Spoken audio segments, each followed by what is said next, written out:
Honourable members, the Deputy Speaker.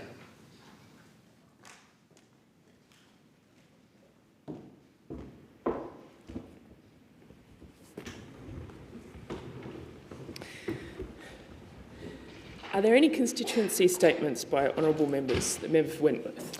Thank you, Deputy Speaker. Affordable housing is a critical issue across the country and in Wentworth. There is a row of boarding houses in my electorate on Selwyn Street, Paddington, home to more than 30 residents, some of whom have been there for decades. These boarding houses are currently at threat of being redeveloped. The residents, many of whom are elderly, suffering from health complications and on pensions, have nowhere else to go in this community they've built their connections to through over generations. This is heartbreaking. While I believe that development is an important part of addressing the housing shortage, removing low cost and dense accommodation is not the solution. I'm grateful to the Mayor of Sydney, Clover Moore, and the State MP for the area, Alex Greenwich, who are working on these issues. I'm very proud to be also working with the Housing Minister, Claire O'Neill, to see how the federal government can support the retention of this incredibly important local infrastructure. I'd like to particularly pay tribute to the tireless work of the Selwyn Street and broader Paddington and Eastern Suburbs community. You care. You care about everyone in your community, and you have been tireless in your efforts to stand up on this issue. You've organised a petition with over 17,000 signatures, and I encourage anyone who's concerned about these men and concerned about retaining affordable housing in communities like mine to sign on. We must find a way to get through this. And finally, to the residents, I know this has been a horrible ordeal for you, but there are people in your corner and a genuine cross-governmental coalition ready to take on your fight. I'd also like to pay tribute today to SDN Paddington, a childcare centre in Wentworth. Tomorrow marks SDN's 100-year birthday. On the 29th of November 1924, the Eastern Suburbs Day Nursery in Paddington was officially opened, having previously operated in Woolloomooloo to provide help to working-class mothers. Known today as SDN, the one constant over these last 100 years is the centre's connection with community, the way that they uplift and build trust with the parents and provide a safe and welcoming education to our young people so that our children can go into the world as the best versions of themselves. 100 years is an incredible milestone, and one I know wouldn't be possible without countless staff and supporters, all of whom have left an indelible mark on both the children and their families. This is particularly special to me as my children went to SDN Paddington. I have very many fond memories of dropping all three of them at the door and knowing that I could trust this community to help my children be the strongest they could be, and at the same time I could trust them also so I could go and do what I wanted to do in the working world as well. Thank you to the staff in SDN Paddington, and I look forward to celebrating with you and the community tomorrow in person. It's here's to many more years of building on that legacy. Thank you. The member for Bendigo. Thank you, Deputy Speaker. Recently, I had the opportunity and honour to stand with the Premier of Victoria, Jacinta Allen, and the Victorian Attorney-General, Jacqueline Symes, to announce that the Victorian Government had secured land to rebuild the Heathcote SES and CFA facilities, a purpose-built co-location of these two important local institutions. The Heathcote CFA was established in 1902 and now has more than 45 active volunteers and averages about 75 call-outs a year. The Heathcote SES, however, recently, during the flood event in 2022 and more recently this year, has 25 active volunteers, but their facility, as I've mentioned, flooded, so therefore is in desperate need of a new home. In the wake of the floods and the devastation that occurred across central Victoria, the government announced funding to build this purpose-built facility. It has become the envy of the region to think that the CFA and SES will work together in co-location.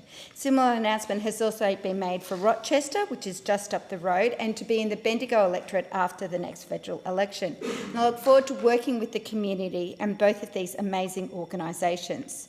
I say this in the spirit that it is the bushfire season.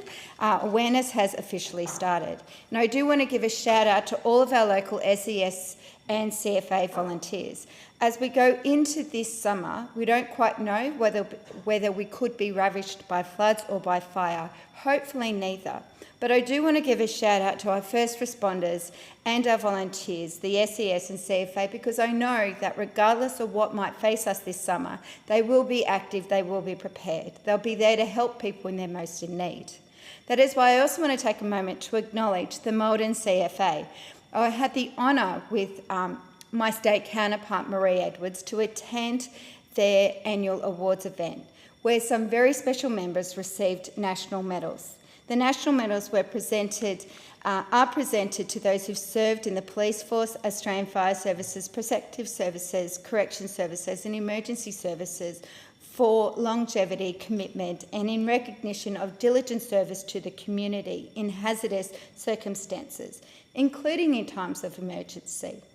It was a special night, and I do want to pay tribute to the recipients: Pam Lyon, Sean McCubbin, Luke Chaplin, Bruce Clements, all receiving awards on that night. Deputy Speaker, we would be lost in the regions if it wasn't for our dedicated volunteers and also professional staff that work alongside them. As we prepare for summer, can I remind our community to be safe, be prepared, and thank in advance the emergency volunteers who will have our backs this summer. Thank you.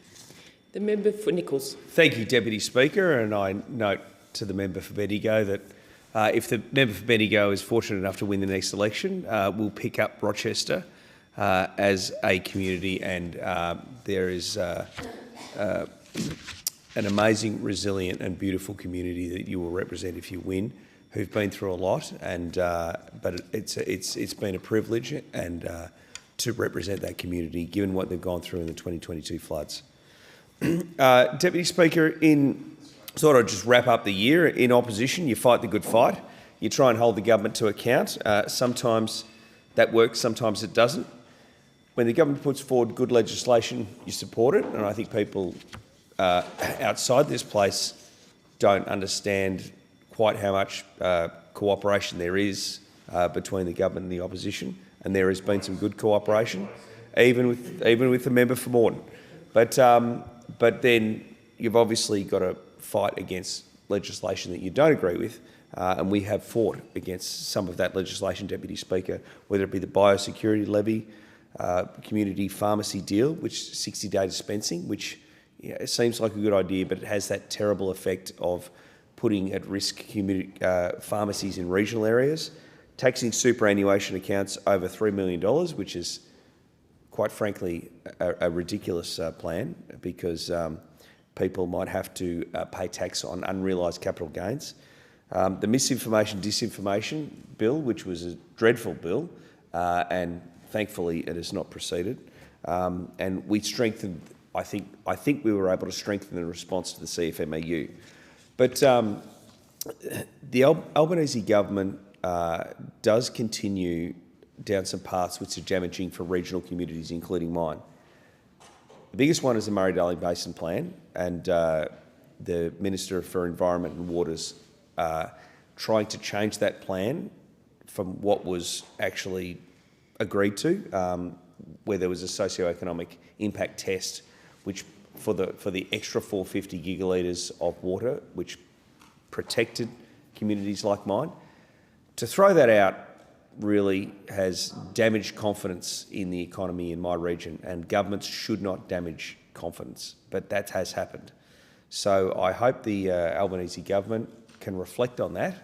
I hope there's a new government that can actually repeal it, but damaging confidence in regional communities is a big problem, and the water legislation, the Restoring Our Rivers legislation, has actually damaged confidence in the farming regions of my area, and that's been a big problem, because we grow some of the greatest food in Australia, and I hope that can continue. We do need to revisit that legislation. Thank you, Deputy Speaker. Thank you. The member for Moreton. Recent media reports have criticised the Australian government for its decision to deny a visa to former Israeli Justice Minister Ms Ayelet Shaked. The decision was made due to Ms Shaked's history of extreme and hateful comments about Palestinian people. Her comments include, and I quote, Behind every terrorist stands dozens of men and women without whom he could not engage in terrorism. They are all enemy combatants, and their blood shall be on all their heads. Now, this also includes the mothers of the martyrs who send them to hell with flowers and kisses. They should follow their sons. Nothing would be more just. They should go as should the physical homes in which they raised the snakes. Otherwise, more little snakes will be raised there. Ms Shaked is advocating a war crime there. Another hateful quote, they have to die and their houses should be demolished so that they cannot bear any more terrorists. And another, they are all our enemies and their blood should be on our hands. This also applies to the mothers of the dead terrorists. Both of these are breaching international humanitarian law. Ms Shaked also spoke of turning the city of Khan Yunis in the southern Gaza Strip into a soccer field with the assistance of God and the IDF. She also said that Israel should take advantage of the destruction that we will wreak upon them to allow more people to leave. She said we need 2 million to leave, that's the solution for Gaza, and that other countries should shoulder the burden in order to allow them to leave. Deputy Speaker, the Albanese Labor government does not allow people to come to Australia and incite discord and hatred and division. If a representative of the Palestinian people was seeking to come to Australia after making similarly vile comments about the Jewish people or Israelis, they too would be denied a visa. To be clear, anyone representing any group who has made abhorrent remarks about other peoples should be denied a visa. People who promote hate speech have no place in our country. We are a multicultural country that believes in the rule of law. Deputy Speaker, Australia is fortunate to have a successful multicultural society. This takes work, but I see the great outcomes every day in my electorate of Moreton, the most multicultural electorate in Queensland. Moreton is rich in different ethnicities and cultures. Our diverse groups work together, support each other and celebrate shared values, including tolerance for differences and respect for each other, and we all follow the rule of law, including international humanitarian law. The events of October 7th and the ongoing tragedy of the war in Gaza and Lebanon, although I note the recent ceasefire, but these are all deeply felt in Australia. Obviously, we have a lot of people with connections to these areas. We must remember and act upon our shared values and adherence to all of the principles of international humanitarian law as we support all those in our communities who continue to be affected by this war. That is why the Australian government cancelled the visa of Ms Ayelet Shaked. It was a good decision based on sound, the best interests of this nation. Thank you. The member for Flynn. Thank you, Deputy Speaker. I'd like to make a contribution this morning about energy and how it is affecting my electorate of Flynn in central Queensland. There are 86 renewable energy projects that we are aware of in central Queensland that we're dealing with, and this is creating an enormous amount of angst within the communities. This is deliberate on part of the previous Queensland government under Code 23 of the Planning Act, under Code 16 of the Vegetation Management Act, which has been deliberately designed so that people have no recourse as to oppose these projects. Now, there are some problems, and I would like to make a prediction in this respect with many of these renewable energy projects, and that is that many of them do have their approvals. However, they do not have financial closure, both from the international companies and the boardrooms and the proponents that are proposing to do this. And the reason for that is that the AEMO has not yet given them connection licences or generation licences. And the reason for that is that the grid is absolutely swamped during the daytime with renewable energy. Now, the problem is that the offtake agreements that many of these proposals rely on are things like green hydrogen, pumped hydro, battery storage, desal plants and all of these sorts of projects. And once again, these projects are years away. So I would suggest that many of the boardrooms are pondering whether they invest billions into these projects without the knowledge that they will be able to make substantial offtake agreements. In Gladstone, as we know, there is Stanwell Corporation, which is a Queensland Government GOC, which is proposing to build a huge hydrogen precinct at Gladstone. Their project involves producing 1,200 tonnes of hydrogen per day, including 800 tonnes of liquid hydrogen. Now, if you look into the reality of something like that, it is an enormous undertaking. Now, there's a guy called Saul Canovic, who is an energy analyst at MST Macquarie, and he has said this: green hydrogen economics are so uncompetitive that even with generous government subsidies and a captive buyer, it still struggles to work.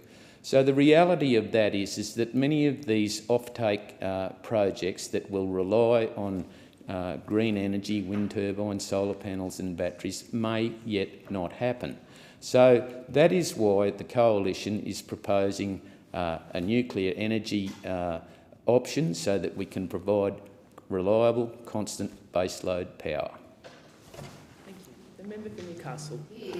Thank you, Deputy Speaker. And I rise to congratulate two exceptional people in my electorate who have been named finalists for the 2024 Australian Training Awards, which recognise excellence in vocational education. Dasha Harrison and Lachlan Carey are two of 75 Australians to be recognised for their achievements and will be heading to Canberra next week for the awards ceremony.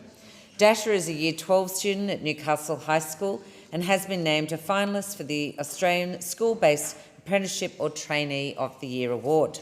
She's undertaking a school-based apprenticeship to help her prepare for a career in child and adolescent psychiatry.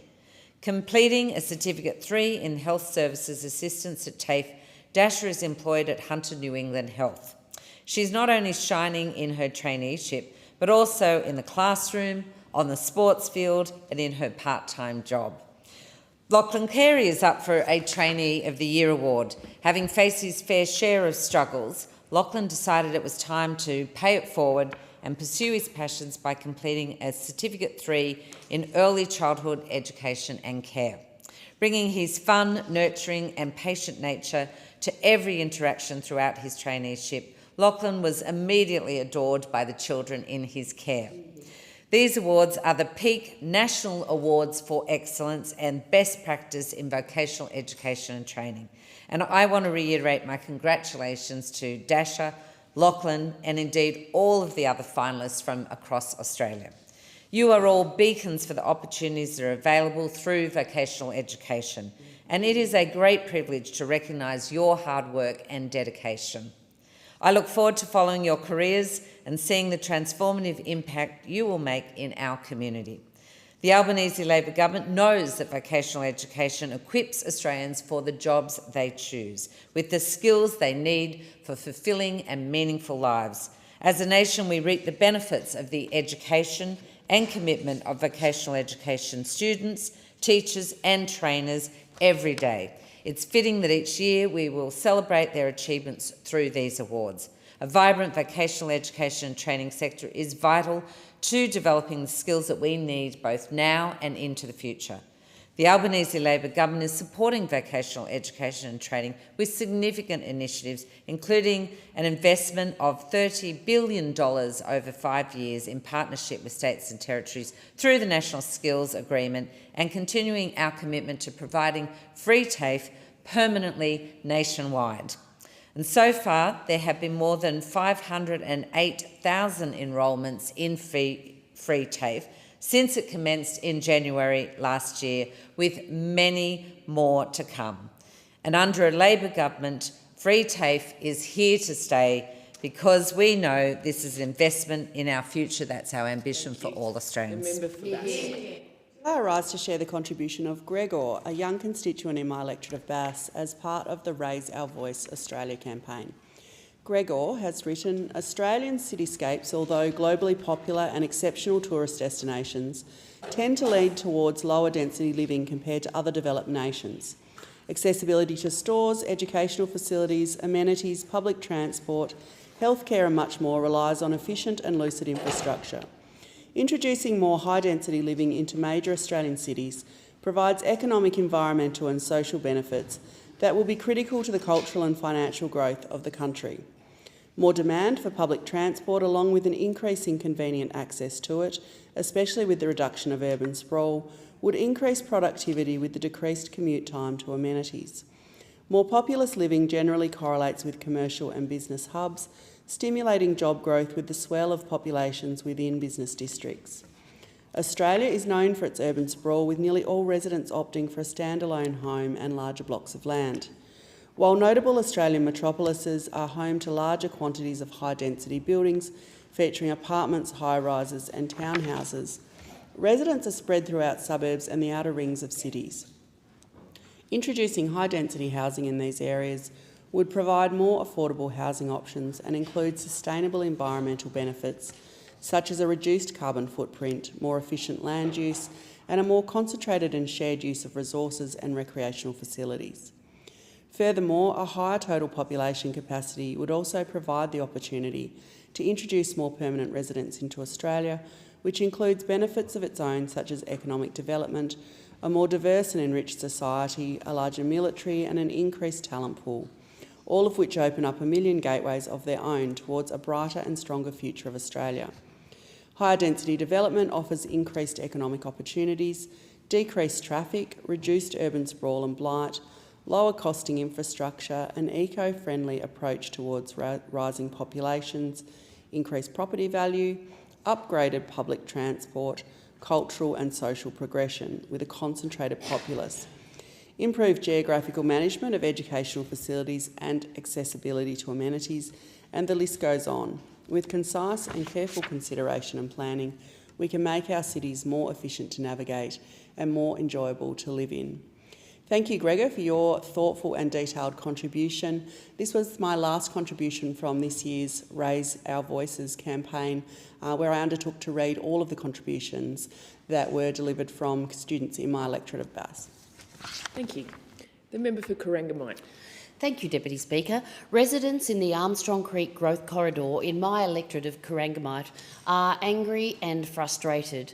Multiple road closures over sustained periods, a lack of communication from council and developers, and poorly maintained roads are the key reasons for their discontent.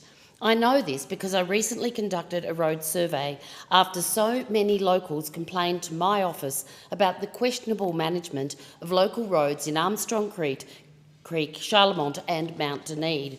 The survey results reinforce what residents have been saying for some time. Many feel boxed in by overlapping multiple road closures. Others complain of dangerous road conditions and a lack of planning, costing them time and money.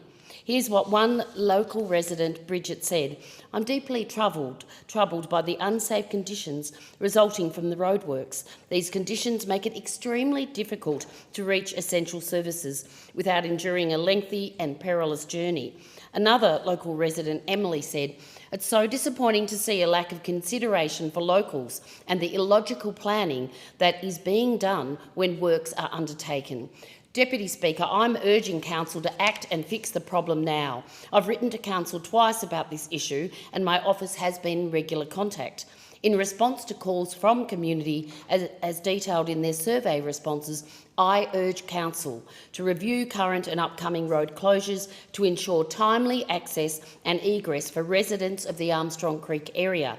Review the method and distribution of communications to residents, local businesses, traders, educational providers and emergency services to ensure they receive adequate notification of current and upcoming road closures. Focus particularly on Horseshoe Bend, Boundary and Reserve roads, noting the federal government has funded an upgrade for the dangerous Reserve Road and Surf Coast Highway intersection, including traffic lights and turning lanes, and investigate federal funding opportunities under our expanded Roads to Recovery program and Black Spot program. And I note this morning Council has stated they will review their communications. Now, Deputy Speaker, I do acknowledge that we have significant and rapid growth in Armstrong Creek, but it's up to Council and developers to work together to be strategic when planning the building, maintenance and access to roadways. And as a federal member, I acknowledge I'm not in charge of local roads in the Armstrong Creek area, but I have a clear role to play in advocating to the City of Greater Geelong to get better outcomes for my communities. They deserve it. They deserve safe, accessible roads. Thank you. I call the member for Monash. Deputy Speaker, we know that disappointment is a lingering emotion. And we should be disappointed when governments tell us that 4 days of 30 degrees in Dubbo, 32 in Sydney, Coffs Harbour a whopping 28.9 and Ballina 28.1 is a wrecker for the power grid in New South Wales. You should be disappointed when the New South Wales Energy Minister says it's very rare that we have 5 days of heat wave in November. That's what's caused this crunch, this problem. You should be disappointed when I remember lots of hot spells in November, and if you ask ChatGPT, a 5-day heat wave in New South Wales is not rare, nor in Tasmania or Victoria or anywhere else. You should be disappointed when the Premier of New South Wales says, please turn off your appliances, turn off your pool, close your curtains, close your doors, close down the house. This is not the Australia that I expected. You should be disappointed when we're heading down the paths of blackouts. You should be disappointed when in the summer we're going to be like a third world country with our energy. You should be disappointed when you know that when we had cold power, we were never told to stop loading the dishwasher, stop washing the clothes, please close your blinds, windows as doors, as I said, and conserve energy. Andrew Bolt was absolutely correct today when he said it's infuriating that under the minister, Australians now pay $450 more a year for their electricity, yet can't even count on the power grid. We're shooting ourselves in the foot by not pressing our natural advantage in coal and gas. And those coal-fired station and gas-fired power stations are going flat out at the moment, supplying the power that has become such a shortage in New South Wales. As Simon Benson said in The Australian today, making coal the villain of climate change, but also the cause of power shortage is extraordinary, extraordinarily stupid, dangerous and unprecedented. Proves that renewable energy is not reliable. You're disappointed that we're not harnessing our strengths and resources, capitalise on clever technology and rescue this nation from the reckless renewable energy agenda. I dare say it's coming very clear to the Australian people that they are disappointed in their leaders, and they are disappointed in governments that have not put them first when it comes to energy. I call the Minister for Agriculture, Fisheries, Forestry and Small Business. Thank you, Deputy Speaker. We all know that this time of year as we lead into Christmas can be a really merry and lovely time for so many, but we also know it can be a really difficult time for many Australians. And I want to talk today about all of the volunteers that support those many Australians who have a difficult time at this time of year. I'm lucky enough to have some great local heroes in my electorate, and I want to talk about one of them today, Edna Pennicott, OAM. Edna does some wonderful work and founded a charity called Kingborough Helping Hands in our electorate. In 2021, Edna was named a Tas Local Hero for the work she does with Kingborough Helping Hands. Helping Hands is a volunteer-led organisation that delivers care packages of food and other essentials such as toiletries to community members who are in tough times. Edna also volunteers her time and resources to help women's shelters. She also operates an after-hours mobile van service that gives hot food and support to people who are sleeping rough. She's the driving force behind Kingborough Helping Hands, and indeed every year they have a Christmas fundraising lunch, which I've had the privilege to go to, which hundreds of local community members also go to support. And as Edna says, you need to go in with your pockets full and leave with them empty, because she will take as much as you're able to donate to help those in her local community. They deliver over 250 hampers and over 300 children's presents from that one lunch. So it is a significant fundraiser in our local community. I also have my office as a nominated destination for a volunteer-led initiative called a Reverse Advent Calendar, where we have community members collect an empty box and fill it up again with essential items for local community members. And the organiser, Michelle Kerr, then hand delivers these boxes to food relief agencies for those experiencing food insecurity. So this year's collection is about $34,000 worth. So these are just two great local volunteers.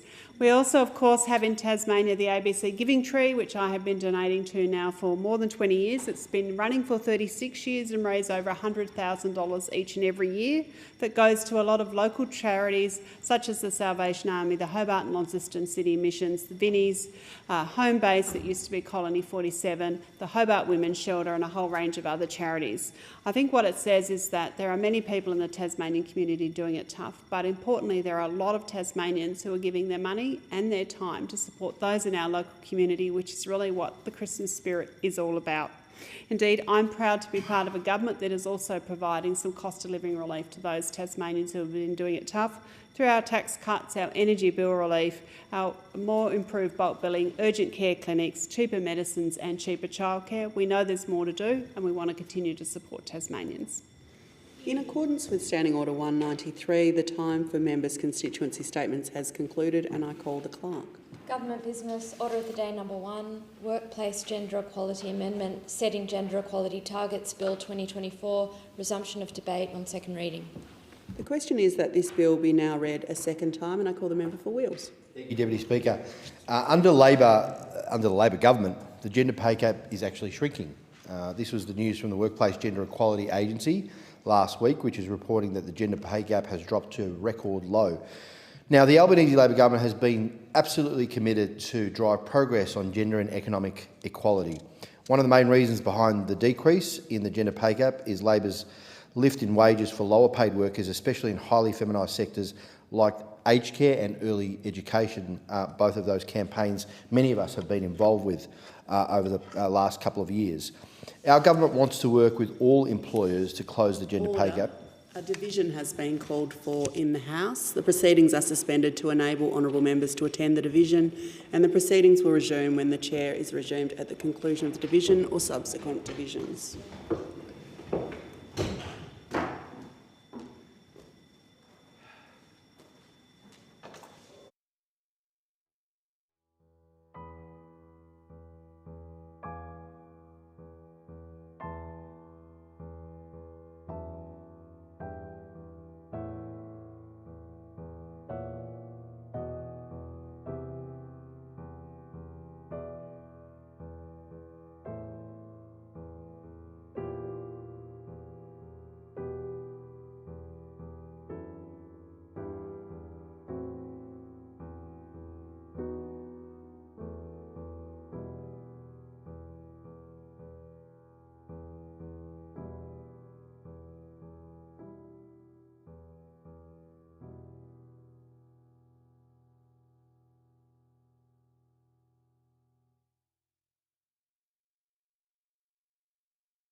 question is that this bill be now read a second time, and I call the member for Wheels in continuation. Thank you, Deputy Speaker. As I was saying, under Labor, the gender pay gap is shrinking, and that was the news from the Workplace Gender Equality Agency last week, which is reporting that the gender pay gap has dropped to a record low. Now, the Albanese Labor government has been absolutely committed to drive progress on gender and economic equality. And one of the main reasons behind the decrease that we've seen in the gender pay gap is Labor's lift in wages for lower paid workers, especially in highly feminised sectors like aged care and early education. Many of us, as I said, have been involved in the campaigns for increasing the wages for early educators and aged care workers. Our government wants to work with all employers to close the gender pay gap and ensure workplaces are fair, respectful, flexible and safe. Now, the Workplace Gender Equality Amendment, Setting Gender Equality Targets Bill, will enable us to work alongside employers to increase transparency and accountability in workplaces, and in doing so, helping propel further action to close the gender pay gap. It will introduce a target scheme to accelerate action on gender equality by large Australian employers, and it will require organisations with 500 or more employees in Australia to commit to achieve, or at a minimum improve on, measurable targets to progress gender equality in their workplaces. The targets will include both numeric targets, such as reducing the gender pay gap or improving gender composition in roles or occupations, and action-based targets, such as introducing a paid parental leave program where there isn't one in place, or enhancing flexible work offerings. Despite the current high level of transparency in reporting to the WGEA, only 68% of organisations have undertaken a gender pay analysis, and of these organisations, 75% took action to close the identified gap. Now, Deputy Speaker, requiring organisations to set targets can drive real change, as employers will be accountable for improving their results. The Labor government is committed to working with organisations to support them in our shared goal of workplace gender equality, because this is not simply about equality and fairness for individuals, it's also about the companies themselves, the economy and the society more broadly. The gender pay gap represents an estimated cost of $51.8 billion a year to the Australian economy. That's a remarkable figure, Deputy Speaker. Now, we know that intrinsically how important gender equality targets are, and the flow-on effects that address this problem. It's why we introduced quotas in our political party for women in winnable seats all the way back in 1994. It was a long time ago. It was actually the Hawke government who released the world's first women's budget statement in the 1980s, receiving international acclaim and pioneering gender-responsive budgeting around the world. And we were all witness to, I think, that foresight and that vision of Labor and of Labor women back then. Today we have 52% of our caucus are women, as it should be. That is a true reflection of Australian society. And I also am very encouraged by the diversity in our parliament now, especially in our caucus. Not only do we have 52% of women in our caucus, we have a real diversity of people from many different multicultural backgrounds as well. I'm one of those people. It is a much more better reflection of the Australia that we represent, when women and people of all different backgrounds are represented, both from a socioeconomic differences, ethnic and faith differences. It is reflective of the people that we represent. And that means better decision making, it means better perspectives on the lawmaking that we do in this place, and that is as it should be. Now, while the gender pay gap is shrinking because of the work of Labor, the recent data set from the Workplace Gender Equality Agency has enabled the government to track progress and increase transparency on workplace gender equality and the pay gap. It shows there's still work to be done, which is why we are introducing this bill, Deputy Speaker. It shows that the total remuneration gender pay gap reported by the agency is 21.1% for 23-24. And as of May 2024, the average full-time earnings of women in Australia was lower than the equivalent for men by $231.50 per week. By the time they reach retirement age, women have 25% less super than men. We all know some of the reasons for that.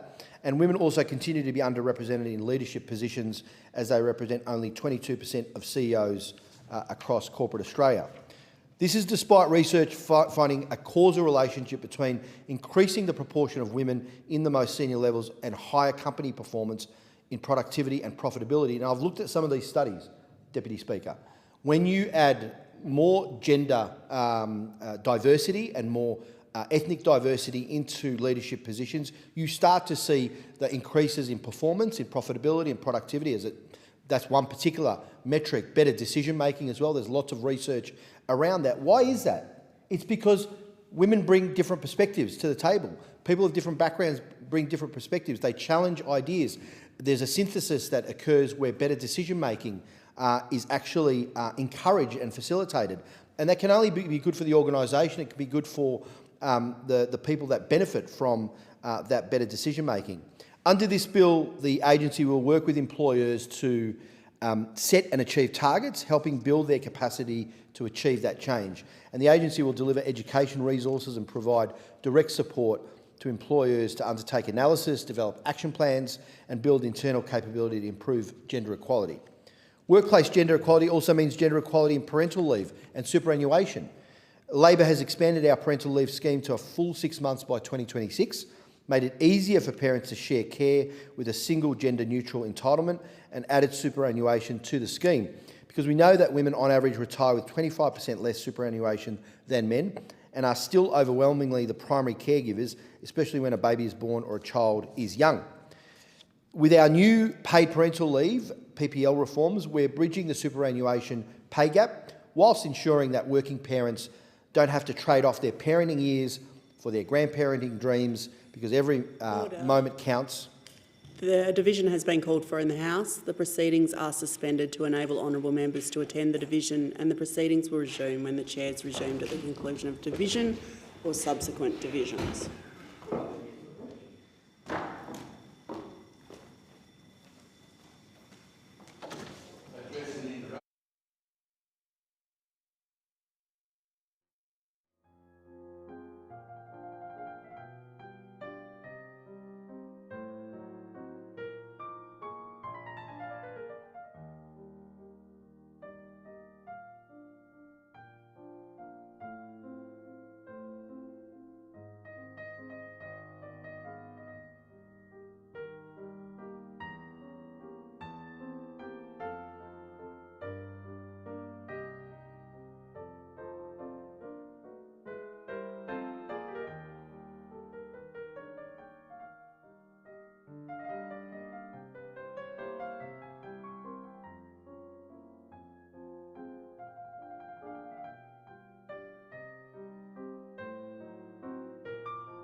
The question is that this bill be now read a second time, and I call the member for Wills in continuation. Thank you, Deputy Speaker. I was talking about paid parental leave and the fact that the government is working very hard with our reforms to ensure we bridge the superannuation pay gap for women, ensuring parents don't have to trade off their parenting years for their grandparenting dreams, because every moment counts, both now and in their retirements. We all know how vital it is for parents to have time to care for and bond with their child. This is for the well-being of the children, the parents and the broader community. It's a bit of a cliche, the old, it does take a village to raise a child, but it is true. Our hope is that with our superannuation and our PPL scheme, this village can remain large, loving, open, and parents can build and shape that village of support. There's still a lot of work to be done, which is why Labor has been driving equality for women across a number of spheres.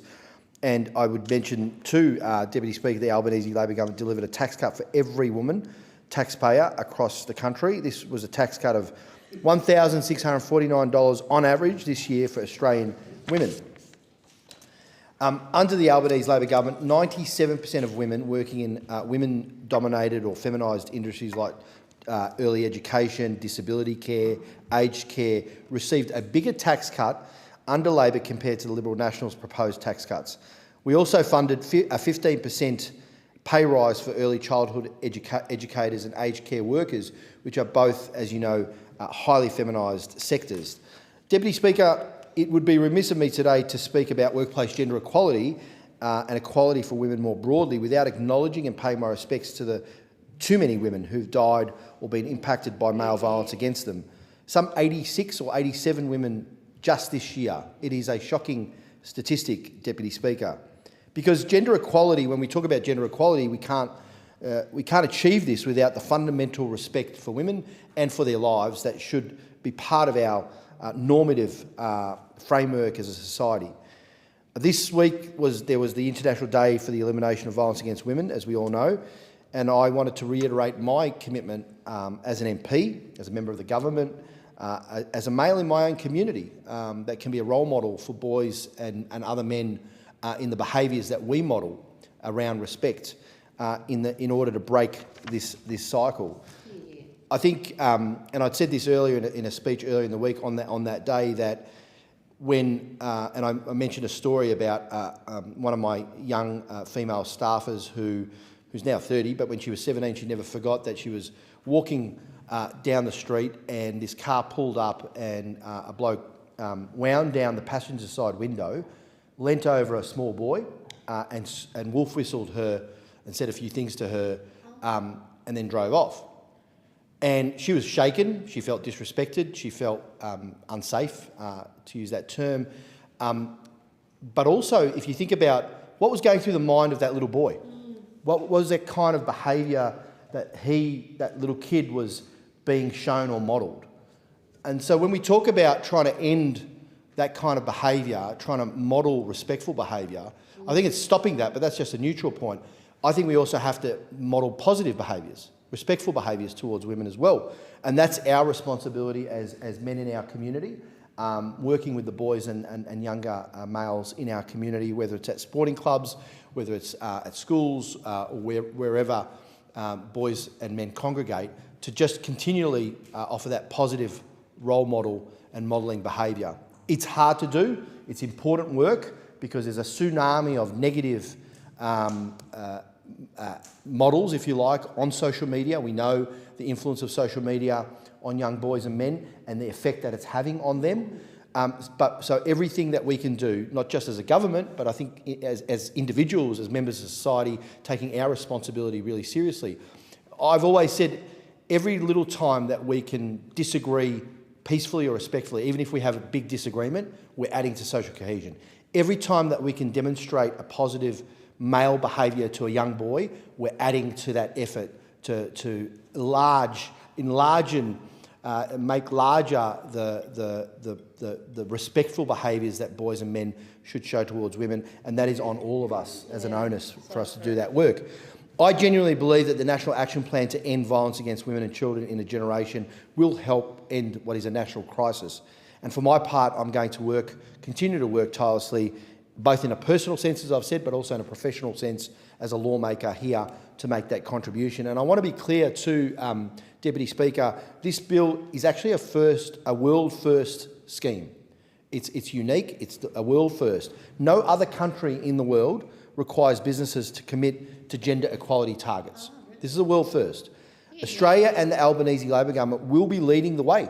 We pass this bill, and I hope that we get support from the crossbench and from the opposition to accelerate action on gender equality in workplaces. This scheme is a reflection of the visionary values that only Labor governs by.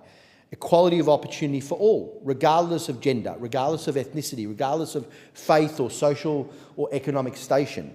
It's about making sure that there is that equality of opportunity for all Australians.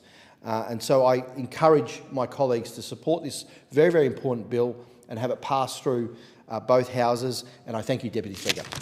The question is that this bill be now read a second time, and I call the member for Goldstein. Thank you, Deputy Speaker. And I thank the member for Wills for his comments, particularly in relation to involving men and boys in the process that we're trying to achieve, which is to keep women and girls safe. And of course, women in Goldstein and across the country want secure work and respect. This is what the Women's Economic Equality Task Force found when it interviewed thousands of Australian women. And to achieve this, we must, as a nation, advance gender equality in the workplace. As it stands, we're still a long way off. Despite some progress in recent years, Australian women don't have economic equality. Australia ranks equal first for women's education, but is much lower down the list for women's economic opportunity. Australian women are much less likely to work full-time than women in many other OECD countries. Gender segregation persists across the economy. Most casual workers are women. Women do most of the care work, which is generally low-paying. In the early childhood education and care sector, for example, 92% of workers are women, and there is a stubborn gender pay gap of 21.1%. The moral argument for gender equality in the workplace speaks for itself. Women and men should have a right to equal participation in work, and all employees should have access to equal opportunities in advancing their careers. It's simply the right thing to do, and it also makes really good economic sense. A broader talent pool creates a better environment for generating ideas and better decision-making, and this improves the bottom line. But creating a culture that values diversity and equality doesn't just magically happen. Systemic barriers and attitudes that stop women from advancing their careers don't just disappear by themselves. This requires intervention. Targets provide a disciplined approach to drive change. They help focus attention on change and keep organisations on track to achieving that change. Setting targets also creates competition between industry peers and makes it very clear to any potential employee which businesses are creating an equal and respectful environment. Research by economist Dr. Leonora Risser found that target setting for gender equality promotes accountability, transparency and organisational confidence. The Setting Gender Equality Targets Bill 2024 amends the Workplace Gender Equality Act 2012 to improve gender equality in employment and in the workplace. And it does this by implementing the recommendations of the 2021 review into the Act. The bill would require employers with 500 or more employees to commit to achieve, or at a minimum improve on, measurable, genuine targets to improve gender equality in their workplaces and accelerate progress in closing the gender pay gap. Employers will select at least 3 targets from the menu of targets which are aligned to the Workplace Gender Equality Agency's gender equality indicators. The targets include both numeric targets, such as reducing the gender pay gap or improving gender composition in roles or occupations, and action-based targets, such as introducing a paid parental leave program or enhancing flexible work conditions. Employers will then have 3 years to improve on or achieve the targets. The selection of targets and the time frame will give employers the flexibility to act in the areas that require the most attention in their workplace. I note that some in the business sector are concerned about large employers having to meet their targets to secure government contracts. Their concern is it's an unnecessary additional requirement. It's important that business is supportive of and supported to participate in this. Systems change requires us all to step into the process, and I strongly encourage government and business to work together to iron out any bumps. However, this information is already being captured and provided to WGEA, so it's not really an additional burden. It's about setting a target to work towards and providing a bit more rigour and structure around the information already being collected by businesses. I do believe that targets are needed, so we all clearly know where we're trying to go. This bill extends the work that WGEA is already doing to create equality in the workplace, including the publishing of gender pay gaps for private sector employers with more than 100 staff. The data, which covers almost 5,000 Australian companies, reveals wide gaps across all sectors. The latest annual employer census by WGEA shows female chief executives and heads of business are paid an average of $158,632 less than their male counterparts. Pay gap transparency is something I called for at the Jobs and Skills Summit in 2022, very soon after the last election. I did this because publishing employer pay gaps creates the transparency and accountability needed to close the gap more quickly. Piece by piece, the government is building towards gender equality in the workplace, but we must step up the pace. There is still a mountain of work to do if women are to have the same rights and opportunities as men. At the most basic level, we need to value the care economy and harness its potential.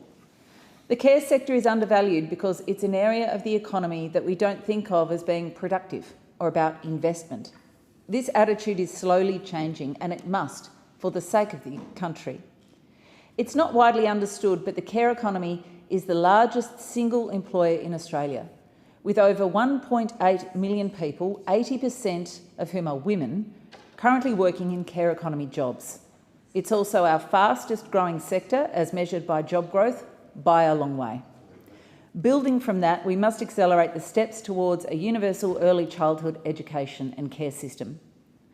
The Productivity Commission report recommends 3 days of free or low-cost set-fee early childhood education and care by 2036. I agree that we should be working towards 3 days of free or low-cost ECEC as a first step, but this timeline isn't nearly ambitious enough. This should be a legislated entitlement. Without it being legislated, the cost to parents will continue to skyrocket due to there being no limit on the out-of-pocket fees that providers can charge. Tinkering around the edges will not deliver the kinds of changes that we need to see to make ECEC accessible and affordable. We need to reshape the system. As I keep saying in this place and elsewhere, accessible, affordable, high-quality early childhood education and care is a win for children, families, women and the economy. We must also take action to address the gender super gap. Leading up to retirement, the median superannuation balance for women is a third less that of men. This translates to around $50,000 less on average. And, Deputy Speaker, I'd like to finish with some bold leadership targets. Despite some progress in the last few years, women are still significantly underrepresented in leadership positions in the Australian workforce. Women make up just 22% of CEOs, 37% of key management personnel and 42% of managers in Australia, according to 2023 figures from WGEA. The same figures show that 34% of board members are women, while 1 in 4 boards have no women at all. It's what the agency calls seniority drop-off, where the proportion of women decreases as the level of management and responsibility increases.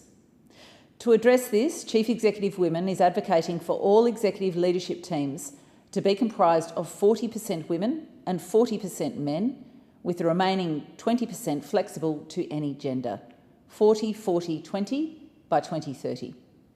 We need to be ambitious and embrace this target. I read in a newspaper article last week that gender equality targets risk generating blowback among men who feel they're blamed for what's happened in the past. This view fails to recognise that inequality in the workplace is not just something from a bygone era. It continues today. Setting targets is not about apportioning blame. They're about addressing imbalances and creating fair workplaces for women and business to thrive that will benefit all of us. The Goldstein community elected me on a platform of gender equality, and at every opportunity I will continue to work with the government to improve women's economic security and opportunities, and by extension, women's safety. And it is appropriate to be debating this legislation amid the 16 days of activism against gender-based violence. Setting gender equality targets in workplaces is another piece of this very important picture, and I commend this bill to the House. The question is that this bill be now read a second time, and I call the member for Moreton. Thank you, Deputy Speaker. In May 2022, the Albanese Labor government received a mandate from the country to progress gender equity issues in Australia, and we've been working hard ever since to do just that.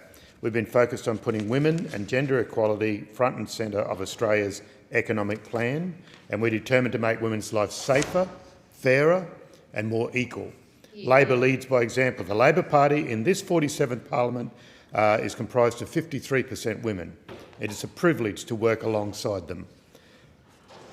The Working for Women, a strategy for gender equality, was released in March this year. It details the actions required over a decade to reach the government's vision for gender equality, which is, and I quote, "an Australia where people are safe, treated with respect, have choices and have access to resources and equal outcomes no matter their gender." This bill is part of a wider framework of Albanese Labor government action on gender equality. We've increased the wages in the predominantly female sectors of aged care and early childhood care. These dedicated and hard-working Australians are finally being recognised for their crucial roles in supporting and educating our loved ones. We've made childcare cheaper, which has provided greater flexibility for working families, as well as helping the family budget. And of course, we've made sweeping reforms to paid parental leave. These include expanding the leave to 26 weeks, more flexibility around the leave, and also, crucially, the payment of superannuation while on the leave. 3 great initiatives. This is what happens when you elect a Labor government. Today I rise also in support of the Workplace Gender Equality Amendment Setting Gender Equality Targets Bill, part of the ongoing work which addressing the recommendations of the 2021 review of the Workplace Gender Equality Act 2012. Specifically, it concerns the implementation of a gender equality target setting scheme to be administered by the Workplace Gender Equality Agency. WGA is a Commonwealth Government agency established by the Workplace Gender Equality Act of 2012. The Act's primary purpose is to promote and improve gender equality, including equal remuneration between women and men in employment and in the workplace. The Act is also focused on supporting employers to remove barriers to the equal participation of women in the workforce and ending gender discrimination, especially in the context of family and care responsibilities. It promotes dialogue between employers and employees on gender equality issues and looks to improve productivity through the advancement of gender equality in employment. We would all agree on these aims, and this bill makes progress towards them. It enables the government to work with employers to increase transparency and accountability with the aim of closing the gender pay gap. That's why the bill requires businesses to set targets for gender equality. If you're not convinced of the need for this, you only need to consider the gender pay gap statistics. WGEA reported that the total gender pay gap is 21.1% in 23-24. That includes base salary, overtime bonuses and additional payments. And when CEO pay is added, it increases to 21.8%. In May this year, an average full-time woman worker in Australia was earning less than an average full-time male worker by over $231 per week. Obviously, this compounds over time, and when you add time off for raising a family, it means that women reach retirement age with 25% less in their superannuation accounts than males.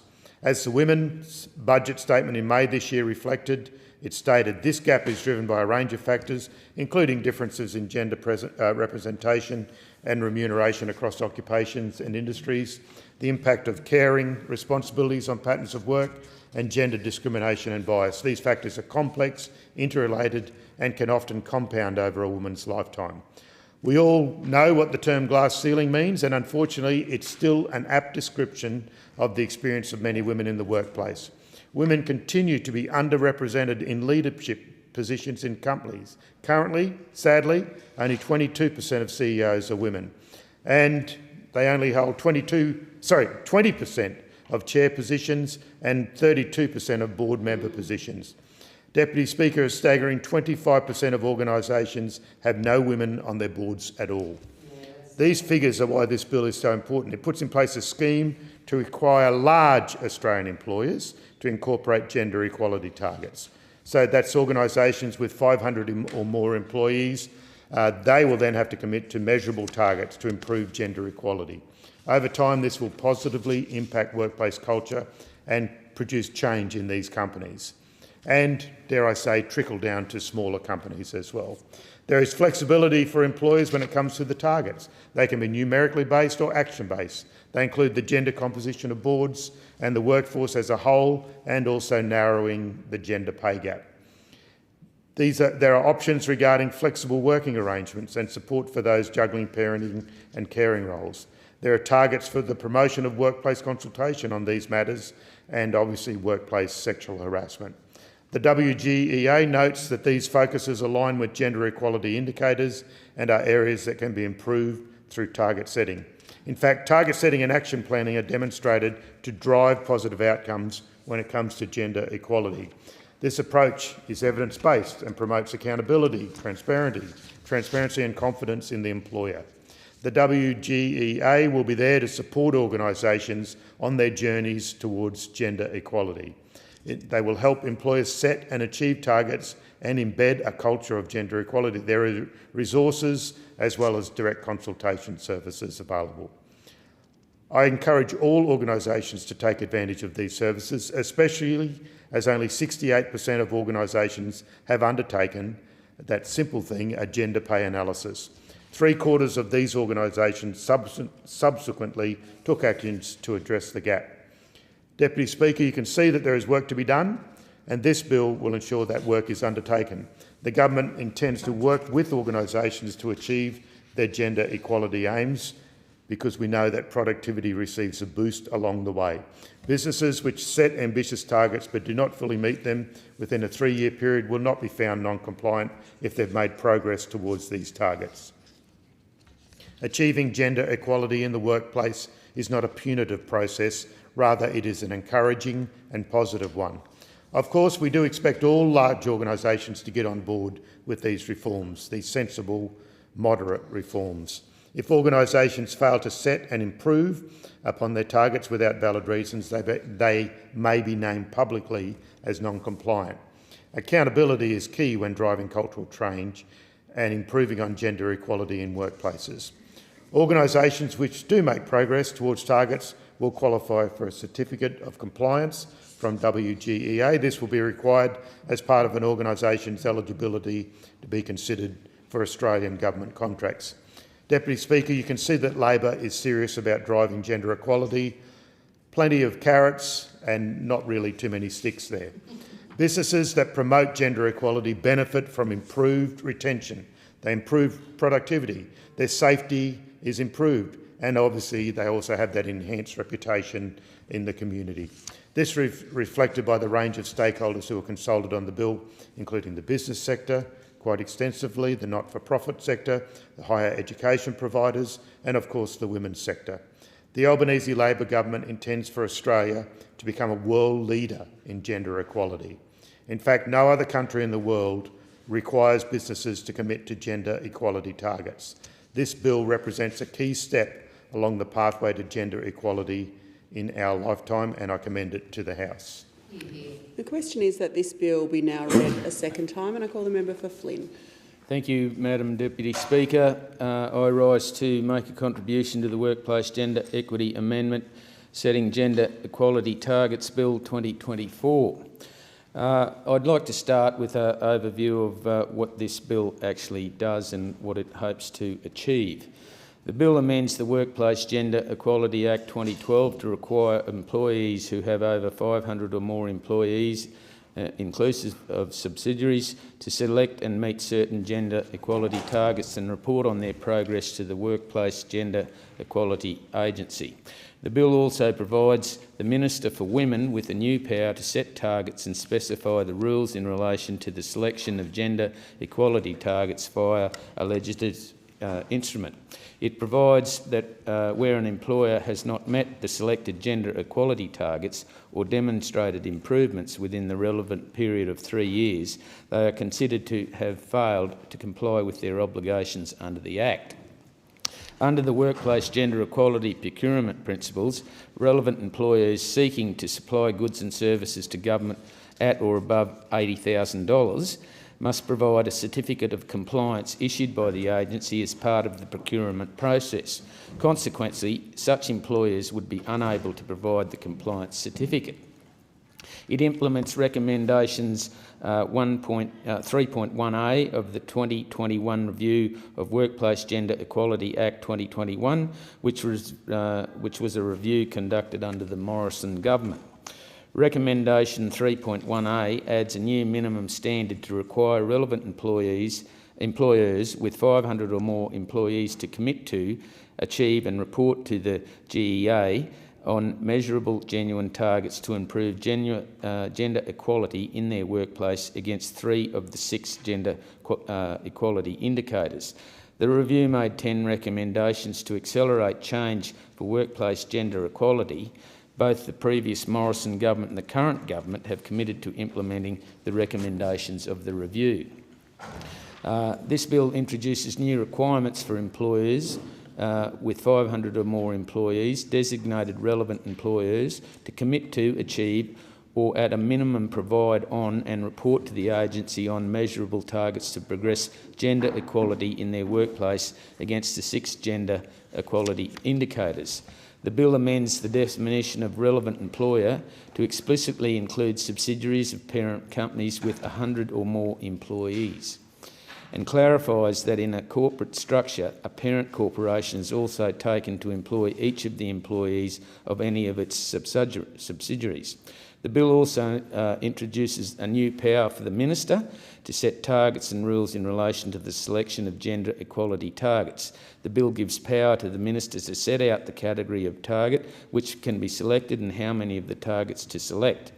The menu of targets will be set out in an instrument to the Act and offers a choice to relevant employers to select targets which are achievable for them within the 3-year cycle. In practice, the cycle for target scheme is intended to operate as follows.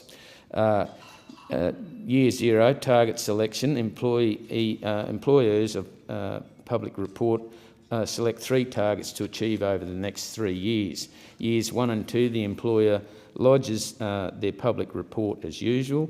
In year 3, employer lodges their public report and selects their next 3 targets, which will compare to year 2 reporting date, and from the data submitted it will be possible to see whether the employer has improved upon or achieved their targets, and the WEA will assess their compliance. Businesses with over 100 employees are already required to promote and improve gender equality in the workplace, including through the lodgement of annual reports containing certain information relating to GEIs. This information is contained in the Workplace Gender Equality Instrument 2023. This bill will only impose additional reporting requirements on businesses with over 500 employees.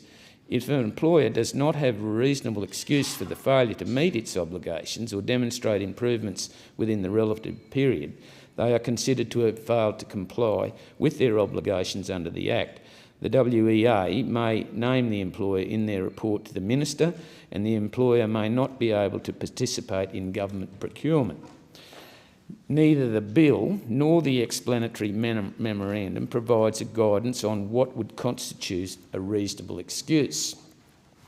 Now, there's some issues. This legislation will affect over 1,650 of Australia's largest companies by potentially precluding them from supplying goods and services to the Commonwealth Government at or above $80,000 in the following essential areas: accommodation and food services, agriculture and forestry and fishing, construction, education and training, electricity, gas, water and waste services, financial and insurance services, healthcare and social assistance, manufacturing, mining and several others. Major contractors that the government rely upon would be impacted by these changes. So the other thing this bill does is impose excessive ministerial powers, and the Minister has also personal powers to set targets and rules of their own choosing via a legislative instrument with no scrutiny from businesses impacted. This creates the possibility of even more erroneous complication and burdens on business. The bill introduces substantial compliance requirements on businesses. Reporting requirements add red tape to the operation of Australia's largest corporations, driving down productivity in an economy that is already struggling under the compliance burden of the Albanese government radical industrial relations and energy policies. Adding compliance burdens to businesses will also inevitably be inflationary, adding to the Albanese government's homegrown inflation crisis. Large corporates are captured in this bill, but what will the government go for next? It is estimated that this bill will create a further compliance issue for over 1,650 of Australia's largest companies. Should the government want to go further, when next in line are small and medium enterprises who are already struggling with significant red tape and compliance burdens under the Albanese government? Whilst no big businesses have declared any meaningful opposition to this bill, they will likely contribute to the committee process in early 2025. Now, I've got some issues with this bill, Madam Speaker, because in my working career I have spent many occasions working with women, working without women, and I have absolutely no qualms about women wanting to do anything they like, and in fact they should be paid equally as men are. But the simple fact of the matter is that what we miss here is that we are not comparing apples with apples. Many women don't want to be CEOs of companies or take leadership roles. You cannot possibly compare women who are working in the childcare sector, for an example, to men who work in the construction industry. It's just simply not the same thing. I've got no problems whatsoever with women wanting to be progressive and attain whatever career they want to. But the reality of it is that everywhere that I have been, in whatever jobs I've done, women who participate get paid equally and the same as what men do. Here we are in Canberra. We are all legislators. We are part of the Parliament of Australia. And all of us are on an equal footing when it comes to being remunerated under terms and conditions in the workplace. And some of these things get forgotten in the whole process of where we're going with gender equality and equal pay and so forth. So I think that this bill, what it is doing is providing another level of bureaucratic regime, of oversight, of erroneous red tape that will actually amount to achieving very little in respect to what women actually want to do. I thank the member. The question is that the bill now be read a second time, and I call the member for Chisholm. Thank you so much, Deputy Speaker. And honestly, I don't know if I've ever heard more backwards attitudes about gender before in my life than I've just sat through today. And, you know, I'm thinking back to my ancestors in the 19th century who were campaigners for women's suffrage in Victoria. And I think they would be appalled that in the 21st century we are still hearing views about women and women's work espoused by those opposite. I think they would be truly appalled and dismayed, as am I. I think that we should be really concerned, really worried about what it would mean if those opposite ever were in government again, because some of the changes that we've implemented that were deemed radical by the previous speaker include paying low-paid workers in feminised industries a wage that they can get by with. We are talking about legislating climate targets and building a renewable industry that provides well-paying, secure jobs for people as radical. It's really chilling and worrying to me that those opposite hold these attitudes. We have put forward the notion that equal work should be treated with equal value. And again, that is a preposterous, radical proposition according to the previous speaker.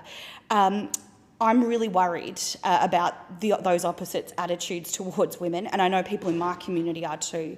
When I was campaigning ahead of the last election, gender equality came up time and time again when I was talking to voters in my community. It was coming from men, women, people from all different demographics and walks of life. They really wanted to see equal opportunities in this country for their children and for themselves. And I'm really pleased that since the election of our government, the first majority female government in Australia's history, we've been working every day to drive progress on gender equality. equality. We're taking action to narrow the gender pay gap, including through lifting wages in feminised industries such as aged care and early childhood education. And I think all of us in this place can agree that those are really important industries. These are industries where the people who care for our loved ones work, who keep our communities going, who enable other people to be able to go out into the workforce and to participate. We've introduced cheaper childcare to help take the pressure off families' household budgets and to provide greater flexibility for working parents. We've also delivered significant reforms to paid parental leave. This is a really proud Labor reform, paid parental leave, and we've expanded it to 26 weeks. There is now greater ability for parents to take leave when it works for their family and for parents to make decisions about who takes leave and when. And we're introducing superannuation being paid on government paid parental leave. This is really important in terms of addressing economic inequality in a number of different ways, including that we know that when women are not able to accumulate superannuation in their caring years, then it puts them at a significant disadvantage in their retirement years. And we've seen a growth, unfortunately, of women in retirement age living in poverty and having access to housing being a challenge. So when we are able to better create provisions for people's retirement savings, then we know that that will be good for them in the long term. We're doing a lot to support women's economic equality through improving gender inequality in Australian workplaces, and that's what this legislation is all about. Our government wants to work with all employers to close the gender pay gap and ensure workplaces are fair, respectful, flexible and safe. This legislation will enable us, this bill will enable us to work alongside employers to increase transparency and accountability in workplaces. And in doing so, helping propel further action to close the gender pay gap. We know that when we set targets and we are accountable to those targets, then it helps us reach those targets. And we've seen that in relation to affirmative action in the political party that I'm a member of. Businesses will soon have to set targets for gender equality, and this change will not only benefit employees but also employers, because we know that with gender equality in workplaces there are benefits such as improved retention, productivity, safety and enhanced reputation in the community. As I mentioned, people in my community really care about this issue and reward businesses who will demonstrate gender equality in their workforce.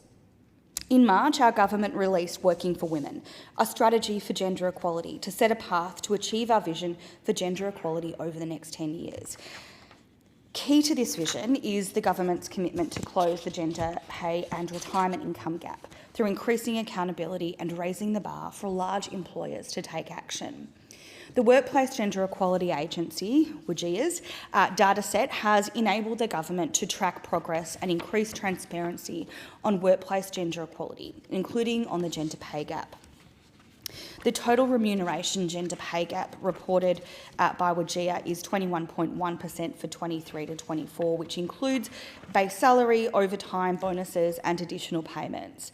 When CEO pay is added, the gender pay gap is 21.8%.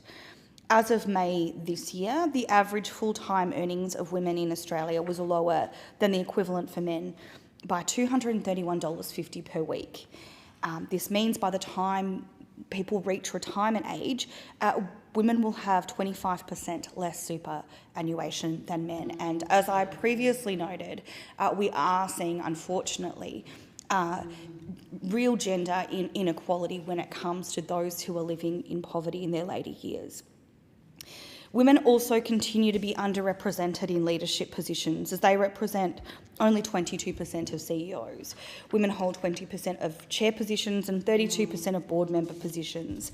1 in 4 organisations have no women board members, and that's despite research finding a causal relationship between increasing the proportion of women in the most senior levels and higher company performance, higher company productivity and profitability. So we can see that there are real gains to be made in achieving gender equality, not just for individuals, but for companies, the economy and society more broadly, because we know that the gender pay gap represents an estimated cost of $51.8 billion a year to the Australian economy. Just a moment, please, Member for Chisholm. Is that a division in the House? I'm not getting any. There's no. It doesn't actually look like it is. We've not got the light. Quorum. It's quorum. We have to go for quorum. Okay, if you're going to go, I'll need to suspend the chamber then. The chamber is suspended until further notice.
And I give the call to the member for Chisholm in continuation. Thank you so much, Deputy Speaker.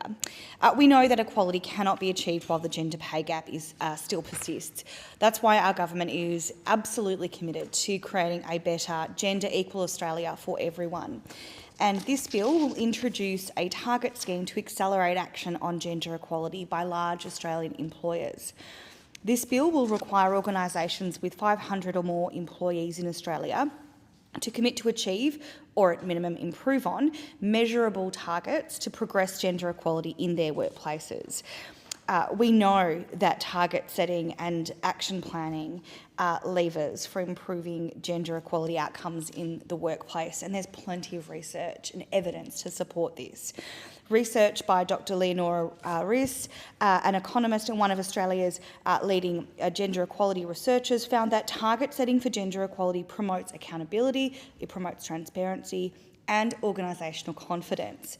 Her research indicates that taking this kind of data-driven approach is itself a mechanism for change. Regardless of which targets employers select, the act of requiring them to take targeted action will drive a shift in behaviour by embedding practices that are likely to create positive and lasting cultural change in workplaces. The suite of targets that employers can choose from will focus on the gender makeup of boards in the workforce, the gender pay gap, flexible working arrangements and support for parents and carers, workplace consultation on gender equality, and efforts to prevent and address sexual harassment.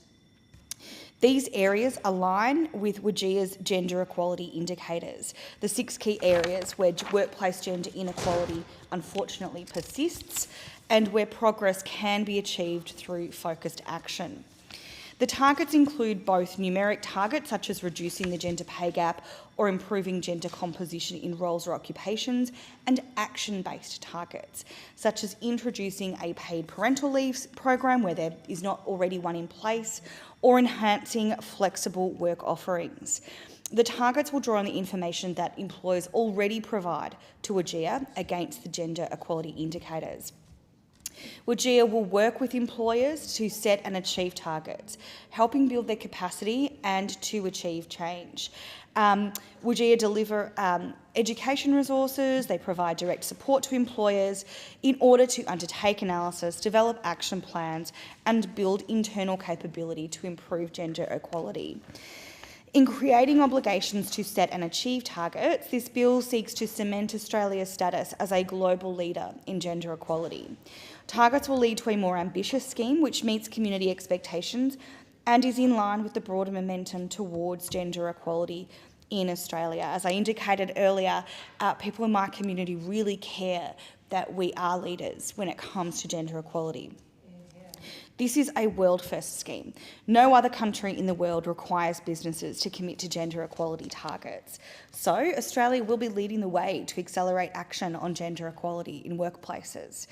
The inclusion of a gender equality target scheme further supports the Albanese Labor government's 2022 election commitment to close the gender pay gap by encouraging employers to take action to close these and other gaps that have been identified in workplaces. Despite the current high level of transparency in reporting to WGEA, only 68% of organisations have undertaken a gender pay analysis, and of these organisations, 75% took action to close the identified gap. Requiring organisations to set targets can drive real change, as employers will be accountable for improving their results. While the bill provides the opportunity for employers to make ambitious commitments through the target scheme, it also ensures that employers are acknowledged for the efforts they make towards progress against their targets. In addition, it ensures they are not found to be non-compliant if they set ambitious targets and make progress towards them, but are not able to meet them within the 3-year period. The targets menu has been developed by WGEA following consultation with key groups of stakeholders to make sure that the menu of targets are both genuine and measurable. These targets have been designed in consultation with stakeholders including the business sector, the not-for-profit sector, higher education providers and people working in the women's sector. This bill raises the bar and the obligations on large employers who may also be publicly named as non-compliant if they do not set, improve upon or meet the targets without reasonable excuse. Large employers will be required to follow the target scheme to obtain a certificate of compliance from WGEA. The existence of a certificate of compliance is considered as part of the employer's eligibility to contract with the Australian government through a procurement process. And so in this way, we're using the lever of purchasing power to drive gender equality outcomes and boost women's economic equality. Effectively, that policy lever is worth $70 billion each year. So this is really significant. We know that we need to accelerate the pace of change, and now is the time to do it. The introduction of gender equality targets will build on the progress that has come before and position Australia for success to close the gender pay gap and improve equality for all in Australia. Thank you so much, Deputy Speaker. I thank the member. The question is that the bill now be read a second time, and I give the call to the member for Ryan. Thank you, Deputy Speaker. The gender pay gap data is out, and it's mostly the same old story, sadly. You know, a tiny improvement, but women are still earning just 78 cents for every dollar men take home. That's almost $30,000 less every year, a staggering amount, especially in a cost of living crisis.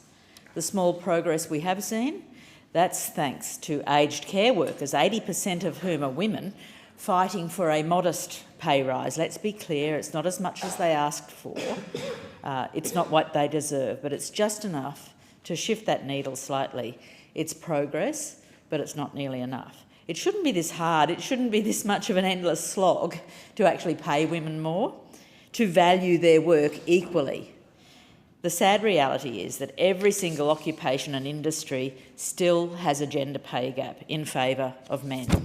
For years we've been calling for an obligation to not only identify the gender pay gap, but to actually close it, particularly for large employers. So it's disappointing that today's bill requires only employers with over 500 workers to take action. If you're a woman in a company with fewer than 500 workers, the government says to you, too bad, too bad. That number should be reduced, in our view, to employers with over 100 workers. We need more workplaces obligated to take this action. I do want to acknowledge that some employers are stepping up, many of their own accord, which is great. The proportion of employers conducting a gender pay gap analysis has actually increased, and the majority are taking meaningful action based on the results. Nearly half of all employers are setting targets, and 68% of them are aiming to increase women in management, another good thing. We're moving in the right direction, but it's 2024. Surely we can do better than this. We still have a leadership gap. Women make up just 14%, just 1 in 4, CEOs and heads of business, and the gender pay gap for these roles is absolutely massive. We need more women in senior positions, and we need the pay to reflect the value of their work. In boardrooms, 1 in 4 boards still have no women. They still have no women. In male-dominated industries, one of which I spent 5 decades in myself, that rises to 41%. That's unacceptable. It's just unacceptable. The government needs to be doing much, much more. As one example, the government could stop giving contracts to employers who maintain a gender pay gap and are doing nothing to actually close it. Unfortunately, though, this bill makes complying with gender pay rules only one consideration when awarding government contracts, and that's outrageous. Labor shouldn't be subsidising discrimination. If you're not closing your gender pay gap, you shouldn't get a contract. Simple as that. The LNP, they're not even supporting this bill. The bare minimum asked of them, and they're not even able to do that. I mean, are we surprised by that, though? This is from a party with an abysmal record on women's rights, a party that has railed against a woman's right to choose, a party that has repeatedly allowed hateful and misogynistic behaviour within these very walls. I mean, come on, appointing Tony Abbott as Minister for Women's Affairs? Who can forget Tony Abbott's exhortation to ditch the witch? You know, referring to the then Prime Minister, Julia Gillard. Disgusting is the only word for that. Tony Abbott, who has so little regard for a woman's right to choose or their health, that he said, abortion is the easy way out. A callous and cruel and untrue comment. What about the last time the Coalition was in government? They cut millions of dollars in funding to frontline services for women. They presided over a decade of inaction on gender-based violence and economic inequality. Under their watch, the gender pay gap stagnated. Access to affordable childcare remained out of reach for all, but a privileged few. A problem I still want to acknowledge that we actually still have today, sadly. But let's be clear, the LNP have repeatedly shown their disdain for women. We can't risk going backwards. We cannot risk another decade ever of LNP inaction. It's time to stop the half measures. Women are absolutely over it. Women are tired of waiting for fairness. The Greens will keep pushing for real action to close the gap, not in 15 years, but right now. Women need to be paid what they deserve across every industry, at every level and in every role. While we believe this bill is a step in the right direction, we also know it just doesn't go far enough. We support the bill because it acknowledges that large employers must take responsibility for closing the gender pay gap. For years, the Greens have called for this action, and it's a massive win that some employers will finally be held accountable. But this is not the end of the conversation, it's a starting point. We'll continue to push for stronger measures to ensure that all employers are required to take meaningful steps towards closing the still yawning gap. Thank you, Deputy Speaker. The question is that the bill be now read a second time, and I call the member for Lyne. Thank you, Madam Deputy Speaker. This bill amends the Workplace Gender Equality Act of 2012, and I would like to highlight there are many practical impossibilities for parts of the Australian workforce and non-government private employers, particularly in my rural and regional electorate.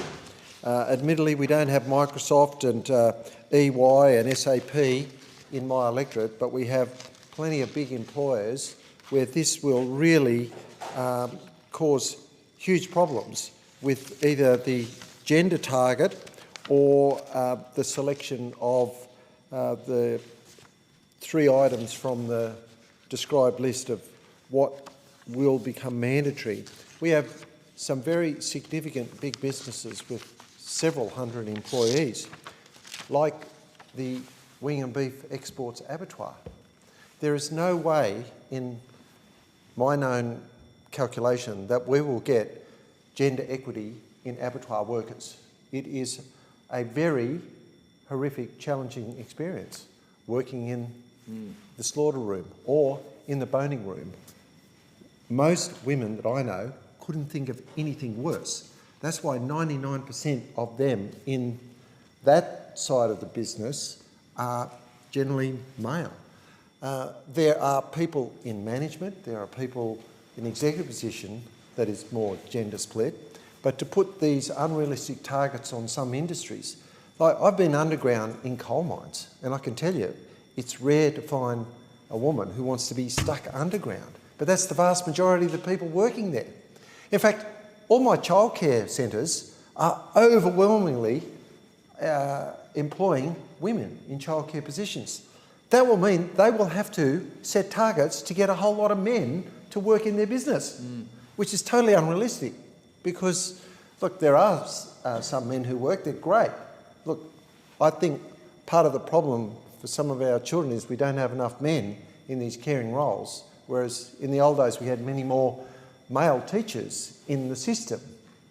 So does that mean all the government schools and all the private schools, some of them have easily 100 teachers on their payroll, they'll have to get many more men. But they won't be able to, so they'll be in breach. And there's just, people in like boilermakers and steel workers and things like that, Human nature means males tend to, by their natural nature of the work, it's physical, it's hard, it's dirty, it's relentless, and traditionally they would have great trouble getting a lot of women to meet these targets.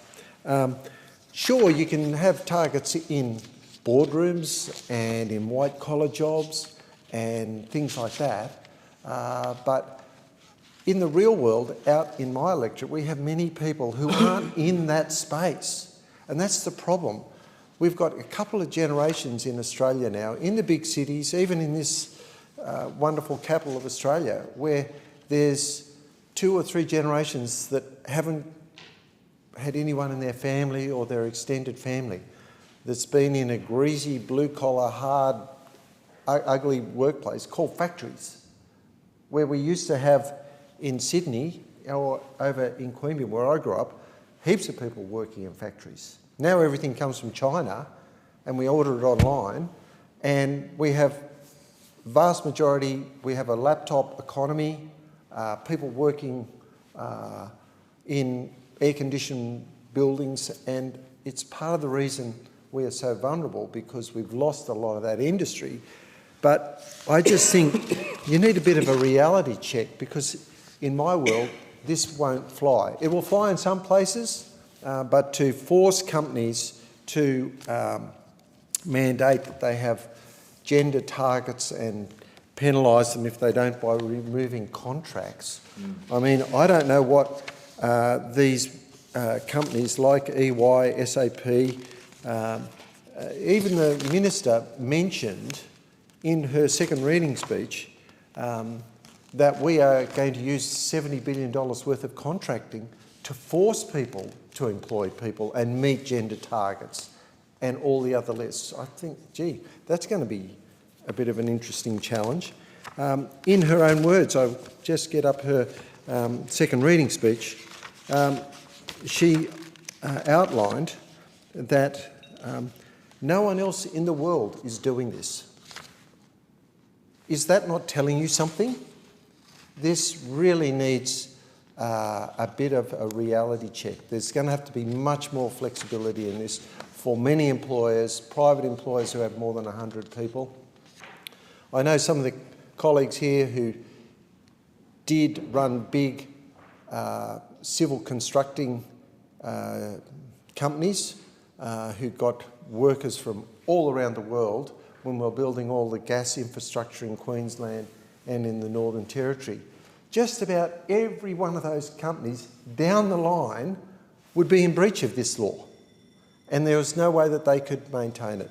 So I think this needs a total rethink, a touch of reality, and by all means getting more pay equity. But in the businesses I've worked in health, in administration, there is no pay gap. There is no pay gap. There's a pay rate that everyone gets. It's gender blind. Admittedly, in corporate world, people get differential salaries, but when you're looking at part-time versus full-time work, because of the nature of how families have set up since time immemorial, generally there's a lot of women who don't want to have a full-time job, but it works for their family, for their partner, for everything, and for their own personal choices. They would prefer part-time work. So in that same vein, I would not be in a rush to take up all the parts of this bill. I would accept some of them, but really it needs a rethink. Thank you. The question is that the bill be now read a second time, and I call the member for Wentworth. Deputy Speaker, workplace gender equality is extremely close to my heart. I've sat in boardrooms and indeed parliamentary groups where there have been certainly too few women. Gender equality is more than just about motherhood statements. It's about ensuring a diversity of ideas and methods and getting the best out of businesses and organisations. And our economy is more productive for it. For the past number of years, one of the leading drivers in Australia's economic growth has been the increasing participation of women across the economy. Economists from Stanford and the University of Chicago estimate the dividend from increased female participation and workforce allocation to be between 20% and 40% of the rise in living standards since 1960. However, I am conflicted by this bill. On the one side, I am hugely supportive of the work of WGEA. They have done the transparency around gender pay and gender equity in Australian companies has really lit a fire, frankly, under many businesses that I'm aware of. This is something that I know that the businesses I talk to, they think about, and there's much, much more transparency here in the Australian economy now than it has ever been in the past, and it's actually achieving results. We are seeing continually dropping gaps in terms of sort of gender disparity, in terms of pay and other things than we have seen ever at any time in the past. And I think this is an absolutely fabulous thing. So congratulations to WGEA, both for the data they collect and for the way that they demonstrate this and share it with the community. However, I do have concerns about the practical arrangements in this bill, and I'm not sure, I'll be honest, that what is being outlined in this bill is actually going to make a significant difference to gender equity and to genuine differences in the pay, conditions and opportunities for women. Deputy Speaker, this bill sits alongside previous legislation to implement 10 recommendations of the 2022 review of the WGEA Act. Last year, this government passed the Closing the Gender Pay Gap legislation, which I supported, that moved on recommendations on 2, 3, 5 and 9 of that review. And as part of that legislation, the government released a schedule of the recommendations showing progress or completion against all the other 10 recommendations. This bill seeks to implement recommendation 3.1 of the review of workplace gender equality and will require companies with 500 or more employees to select and meet gender equality targets and report progress to the agency. These targets will operate on a 3-year rolling basis, where new targets from the menu will be selected at the start of each cycle. And while there are no financial penalties included in the legislation, the EM infers that failure to meet targets will have implications on government procurement. Deputy Speaker, I have a number of concerns in relation to this. Firstly, I think the application of these targets is not overly scientific, overly scientific, and I'm concerned that it has the potential to become another tick box exercise on business. For good reason, the list of targets is long, but it also relies on self-selection and self-reporting. It's unclear to me if this would meaningfully shift the dial on workplace equality and whether it would start to be gained by businesses on the basis that it might affect procurement. I also am concerned that while WGEA has made some really significant and positive pieces in trying to improve the efficiency and simplicity of reporting in WGEA, and I'm conscious that it still is a very difficult reporting framework for companies to provide that data in. You know, I think the transparency that WGEA provides is excellent, but however, I know that in many businesses it takes senior people a significant amount of time to complete the WGEA framework, and I think my concern is that this is going to add to that without necessarily actually driving better outcomes.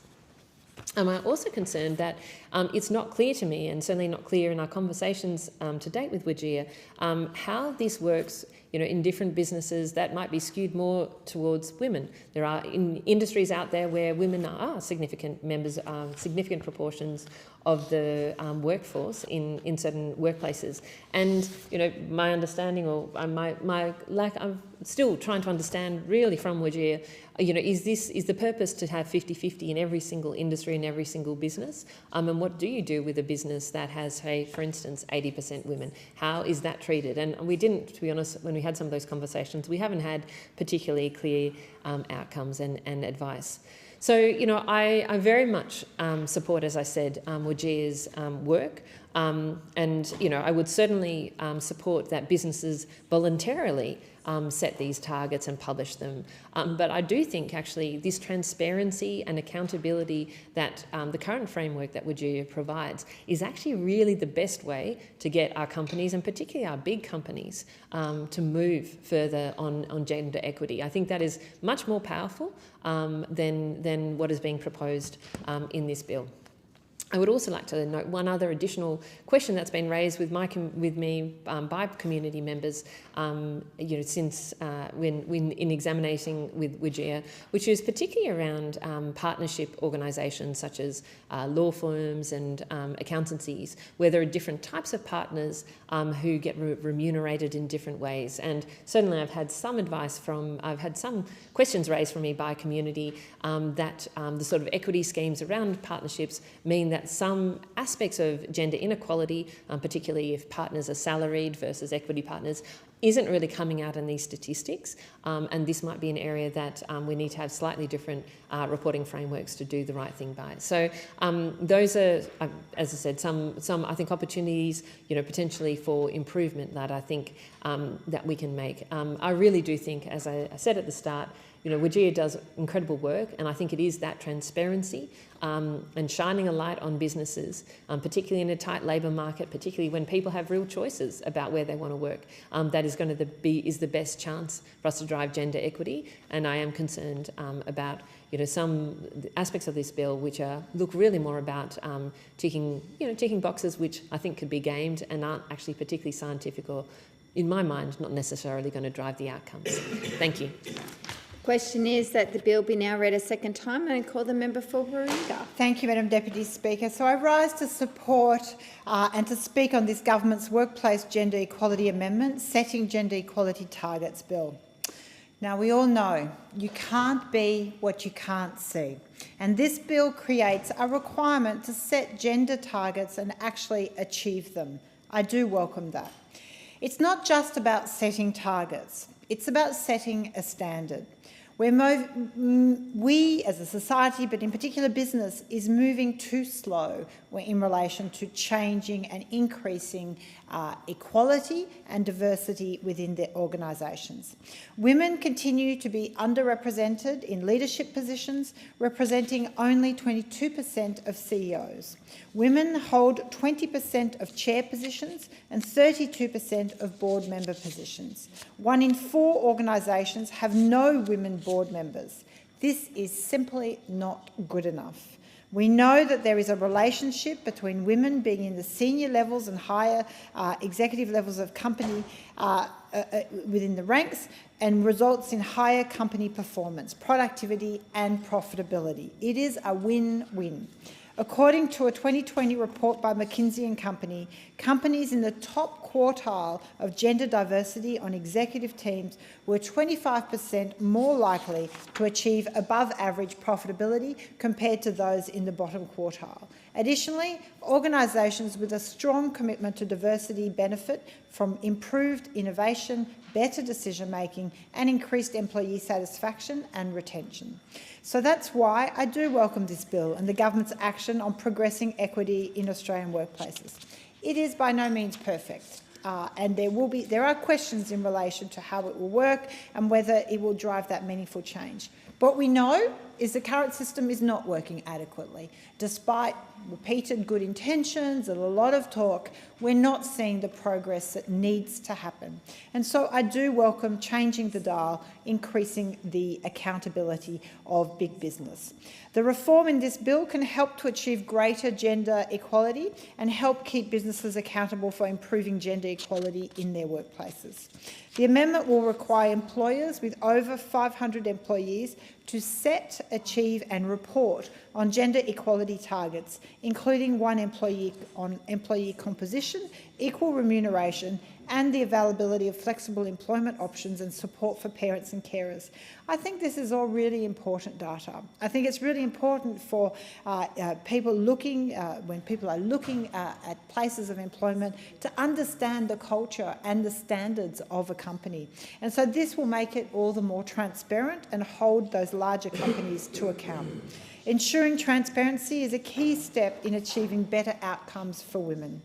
By mandating reporting on gender targets, this legislation holds organisations accountable, fostering meaningful progress. Now, I know many in business will say it is yet another reporting requirement, that it's burdensome and adds complexity.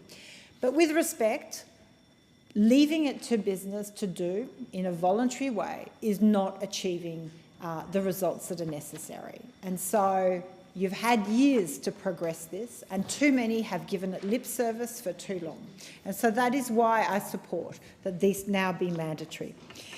The bill implements recommendation 3.1A of the 2022 review of the Workplace Gender Equality Act to bridge the action gap through the development of a gender equality target scheme for certain employees. This scheme will be the first of its kind globally, but let's be clear, it's not a silver bullet. As of August 2024, the Workplace Gender Equality Agency reported that for total remuneration, the average gender pay gap is still 21.8%. It means that for every $1 on average a man makes, women earn only 78 cents. That is not good enough in 2024. For older women, the disparity is even starker. Women aged 55 to 59 years are earning $53,000 less each year than men, a gap of 32.6%. This becomes more pronounced when we consider that women over 55 are the fastest growing group facing homelessness due to their financial circumstances and often have very little superannuation to fall back on. So the gender pay gap becomes even more pronounced when we consider the superannuation impacts of this gap. In 2023, the Association of Superannuation Funds Australia released data that found that the gap in superannuation balances between men and women began to widen from age 30 onwards. By the time they reach retirement age, women have on average 25% less superannuation than men. That is a massive problem in our society.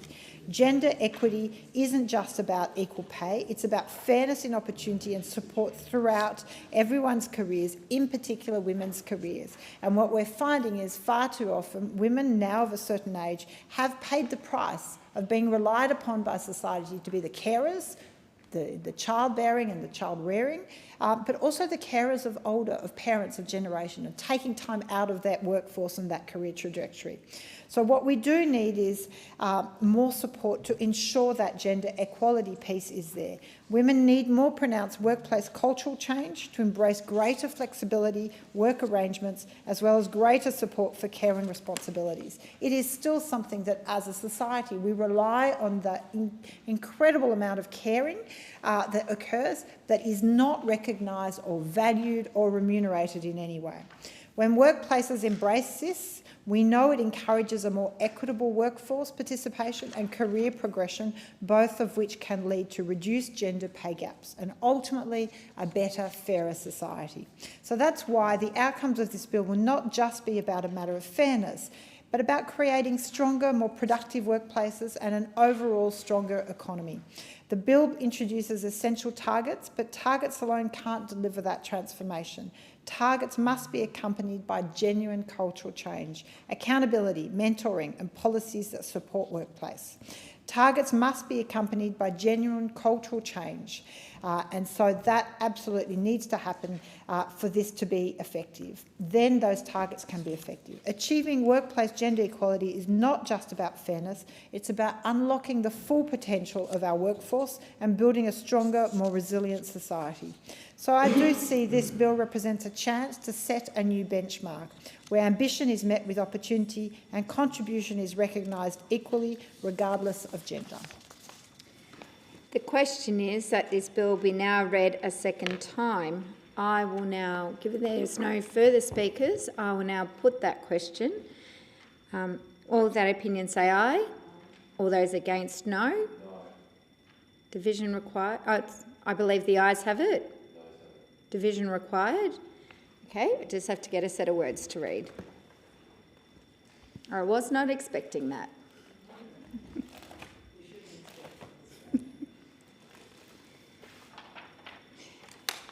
Okay. As it is necessary to resolve this question to enable further questions to be considered in relation to this bill, in accordance with Standing Order 197, the bill will return to the House for further consideration. Okay. I'm just seeking. We're just going to go to adjournment next. So we'll just get those motions around.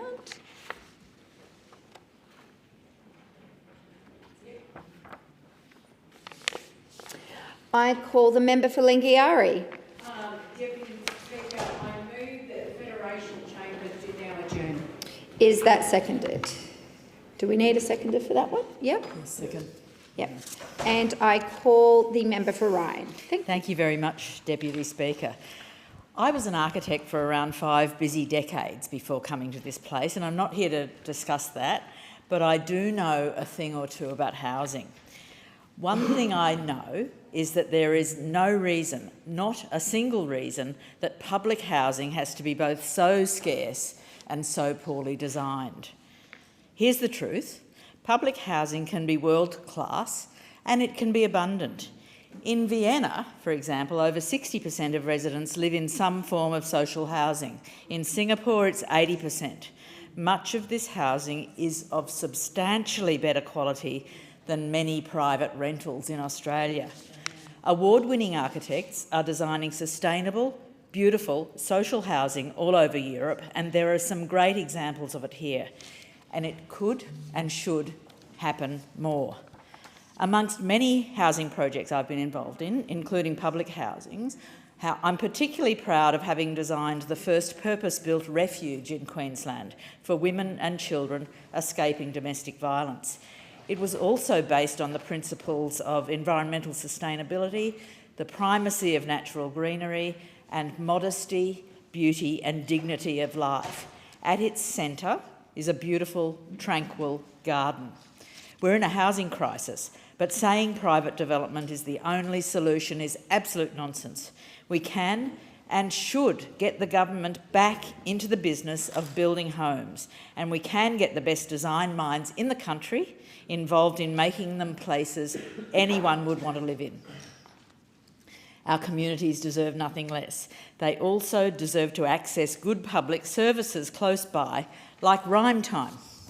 Mums and dads in Brisbane would know what I'm talking about when I say Rhyme Time at our public libraries are absolute lifesavers. But I'm sorry to say they're currently being gutted by the LNP. When you're a parent of a little one of the biggest challenges is finding something that gets you and your kid out of the house, provides a fun, structured activity, and it doesn't cost you anything.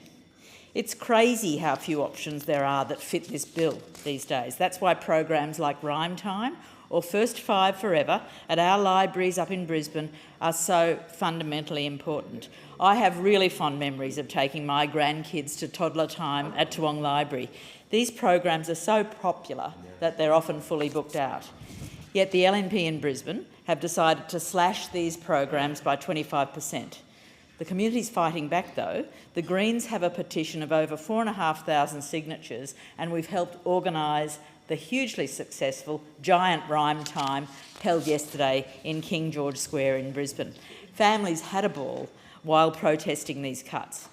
Let's stop these cuts to Rhyme Time and let's keep fighting for things that make families and parents' lives easier. More free activities and spaces, more paid parental leave, a 4-day week with no loss of pay. And I just want to touch on another example of the LNP trying to remove community access to important community assets. Mount Cootha. If you live in Brisbane, you know Mount Cootha. It's a beautiful natural icon. And if you've ever lived on the west side of Brisbane, in my electorate of Ryan, you love Mount Cootha. As a lifelong West Sider, it's part of who I am, and I'm sure I'm not the only one. Well, sadly, the LNP City Council are once again trying to wreck this incredible natural habitat, home to tawny frogmouths, gliders, even the enigmatic powerful owl. The LNP are driving a reckless plan to privatise a whole section of Mount Cootha. For what? For a luxury hotel? Privatise spaces and pay for access activities? Even possibly an expensive zip line for which the community rejected back in 2019. This section of Mount Cootha is currently a quarry that is well past its use-by date. It could be, again, a beautiful, natural community asset. Thank you, Deputy Speaker. The question is that the Federation Chamber do now adjourn, and I call the member for Corangamite. Thank you, Deputy Speaker. This week, the Albanese government made a truly significant commitment, $50 million towards finding a cure for type 1 diabetes. This announcement means so much to so many families across the country, and especially to young Australians like Harper, a JDRF Australia ambassador from the Bellarine in my electorate of Corangamite, Victoria. Early this year, I had the privilege of meeting Harper and her parents at my electoral office. She's an amazing young person, full of courage and determination, with a beautiful smile and a precocious zest for life. Harper shared her story with me, and I promised I'd bring her voice to Canberra. And this week, Harper and her dad joined me here in Parliament for the JDRF Kids in the House event. Over 100 kids from type 1 diabetes who have diabetes and their families came from across the nation to take part in what was a very special occasion, not just to catch up with other families to share their experiences about type 1 diabetes, but to hear an important announcement from our Health Minister, a $50 million investment in funding to find a cure for type 1 diabetes. And it's just so special that Harper and her dad, Matt, were there to hear the announcement of this funding. So, Harper, Matt and Katie, thank you so much for your passion and commitment. Together, our advocacy has reaped results, making a real difference, and I couldn't be prouder to represent you. Deputy Speaker, this $50 million investment will be delivered through the JDRF's Australia Type 1 Diabetes Clinical Research Network.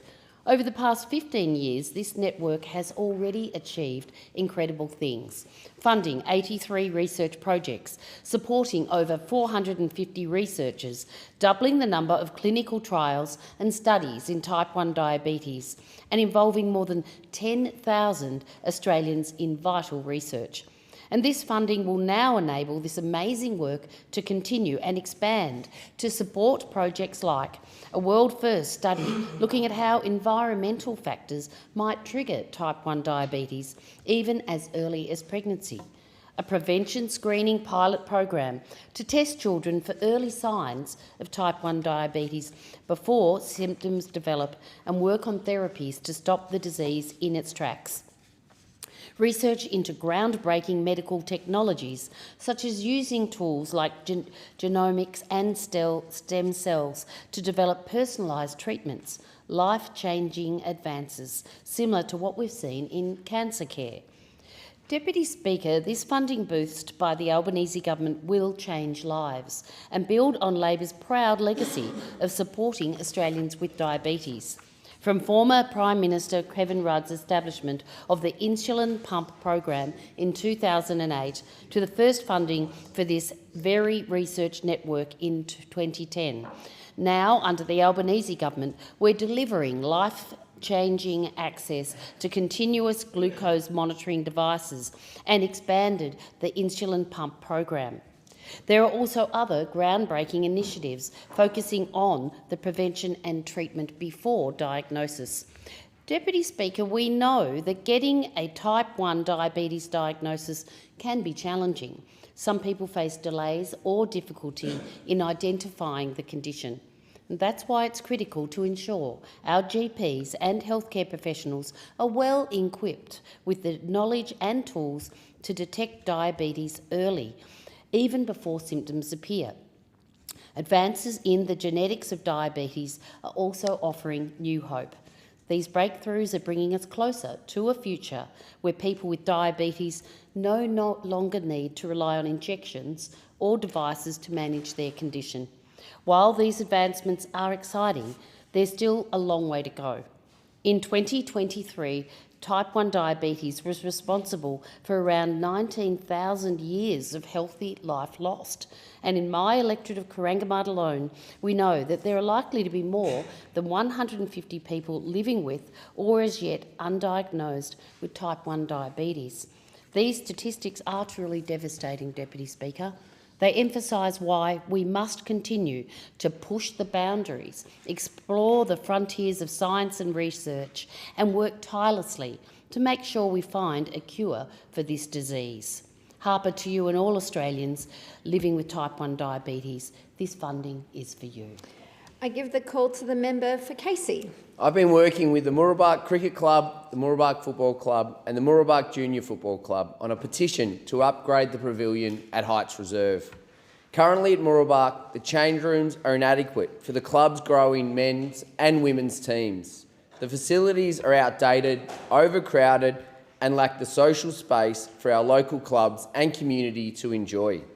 The Mooroolbark sporting clubs are growing, but their facilities are holding them back. And together, we have shown that it's time for the Heights Reserve to have a fit-for-purpose pavilion. There's a strong community support, with 2,172 signatures on our petition. And I particularly want to thank a few Mooroolbark community leaders, to Polks, to Shane, to Craig and Wellesley. Thank you for everything you do for your clubs, but also for the Mooroolbark community. Your passion to grassroots sport is unparalleled. Your leadership and commitment to the Mooroolbark community is inspiring. And together with our local clubs and leaders, I'll keep fighting for the Mooroolbark community. Investment in grassroots sports is so important, not only to support the current needs of local clubs, but to ensure there are opportunities for future generations to get involved. As a candidate and as an MP, I've been working with the Belgrave Cricket Club and the Belgrave Football Netball Club to upgrade the pavilion at the Belgrave Recreation Reserve. Unfortunately, women and girls are often disadvantaged by outdated club rooms and change rooms.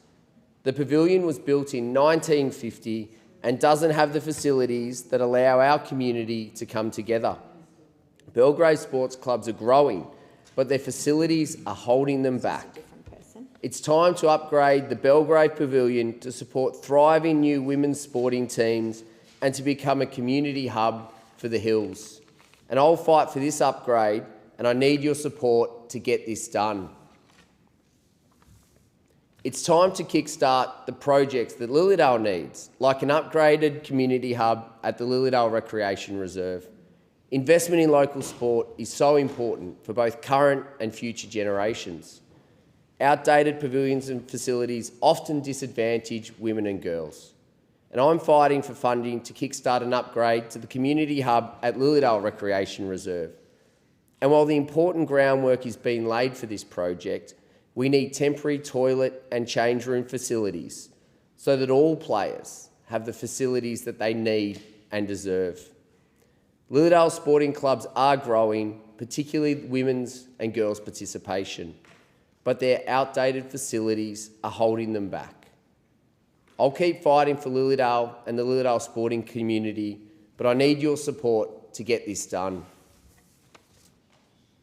Deputy Speaker, last weekend I had the opportunity with my daughter to join the She Won't Be Right Mate fundraiser for mental health. It was a car show and a family fun day. I want to firstly thank Marcus, the key organiser, who has raised over $60,000 for Eastern Health Foundation for mental health support.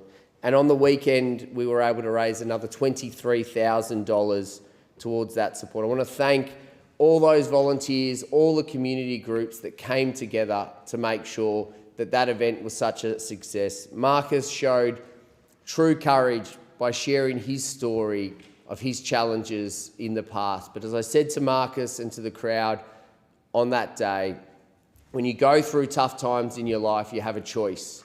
You can let it defeat you, or you can turn it into a positive. And Marcus has turned it into an amazing positive for our community. So I want to say thank you again and well done to Marcus and all those volunteers.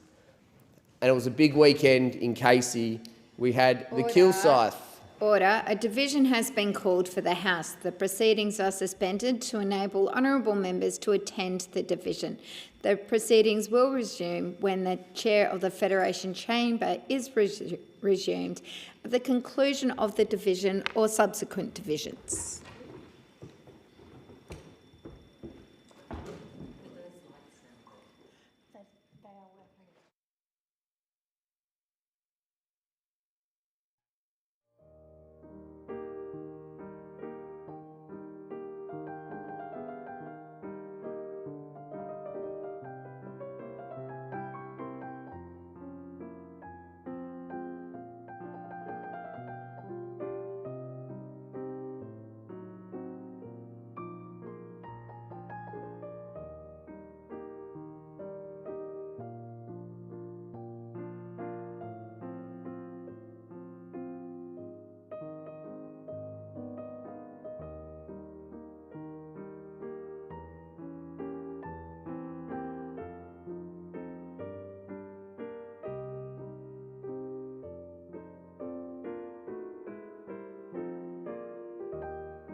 The question is that the Federation Chamber do now adjourn, and I call the member for Newcastle. Thank you, Deputy Speaker. Well, earlier this month I had the pleasure of attending UGL's 125th anniversary open day at their Broadmeadow depot. Starting as a business supporting the local coal industry, UGL has grown, diversified and developed into the modern engineering hub we know today. More than 1,000 employees and their families came together to mark the momentous occasion. We even got to welcome back a Newcastle icon, the Tangara train, which was built on site between 1988 and 1995. The Tangara continues to service Sydney's commuters to this day and is representative of just how great local manufacturing can be. As I reflect on this anniversary, I'm reminded of the people who made this journey. From the first engineers, tradespeople and technicians who built the foundations of this organisation to the current team of professionals who continue to drive UGL Broadmeadow's success. Each individual has played a vital role in shaping UGL's success. And as we look ahead, the future for UGL is bright. The industries UGL serve are transforming and the company is well positioned to lead in emerging areas like high-speed rail and renewable energy. And with the Labor government focused on a future made in Australia and a determination to remove barriers to education and training with free TAFE, I am certain that UGL Broadmeadow will continue to thrive for another 125 years. And it was great to see so many Novocastrians in Parliament House last week. Firstly, I want to give a shout out to the Brain Tumour Alliance Australia for hosting the 2024 Head to the Hill event. Families, survivors and advocates made their way to Parliament to share their personal stories and raise awareness for the profound and devastating impacts of brain tumours. Pairs of shoes were placed across the lawns of Parliament House, each pair representing a person who had died from the disease. I paid tribute to Newcastle's own Mark Hughes Foundation, who raised much-needed funds for research, create awareness and support brain cancer patients and their families. I was also able to share a special moment with late Macquarie councillor Madeline Bishop, who tragically lost her own husband to brain cancer.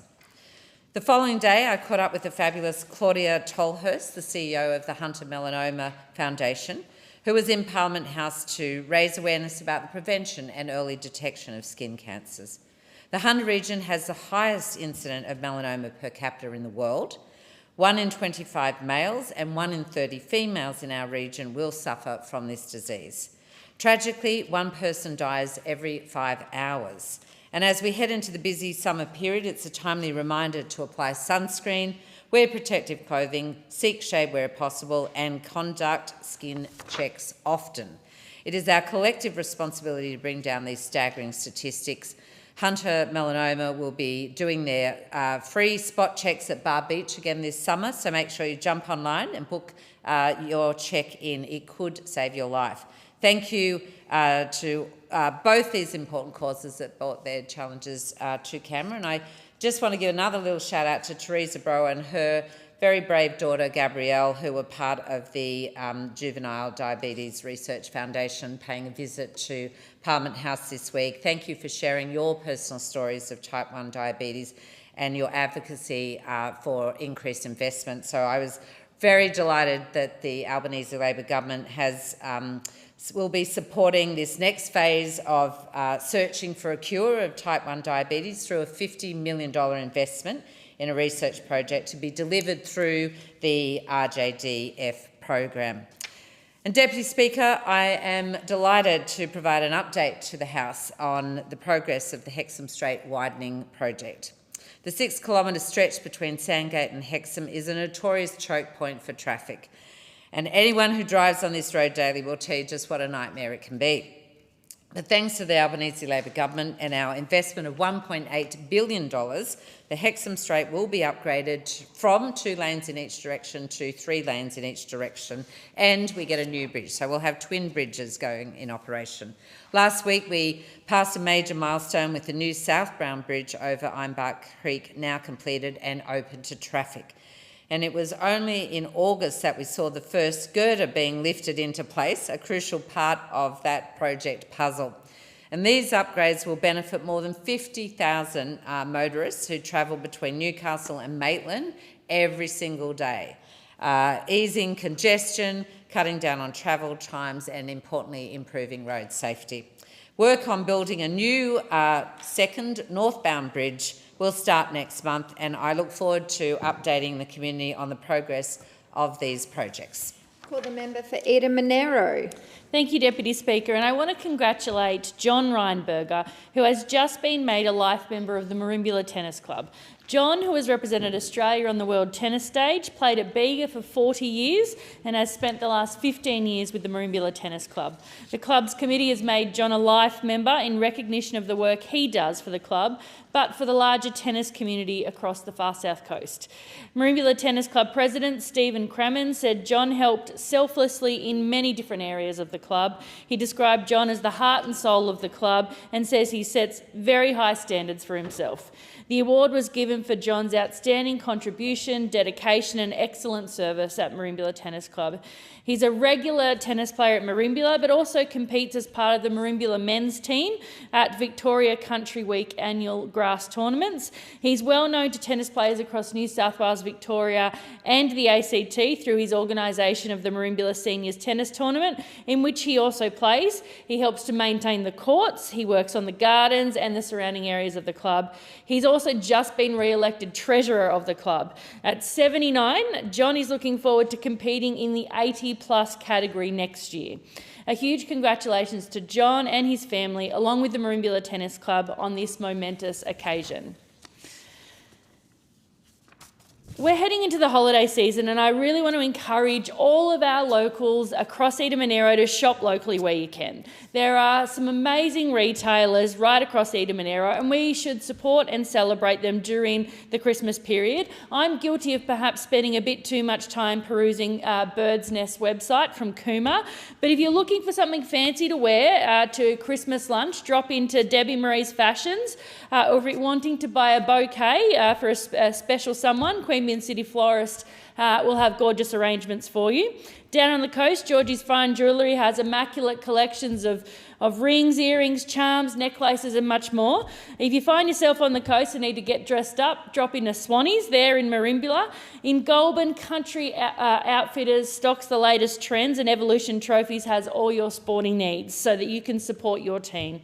I'm only scratching the surface of what we have available across Eden Monero, so please get down, shop in your local communities and support our local small businesses. I'm scratching the surface, as I said. I haven't even mentioned local produce or arts yet, so please go and support our local community. We are a beautiful and unique place to visit over summer. I haven't even talked about our beaches or our inland waterways or our mountains or national parks. Come and visit our beautiful corner of the world, but drive safely and take your time on the roads as you're getting there. Finally, I'm really keen to let some community groups across Eden Monero know that expressions of interest are now being sought for volunteer grants for 24-25. Volunteer grants support the work of our local community organisations with a focus on inclusion of young people and promoting participation in volunteering.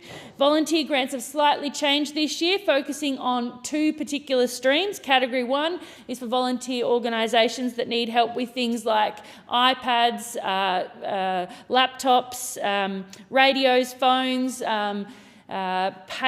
square payment things.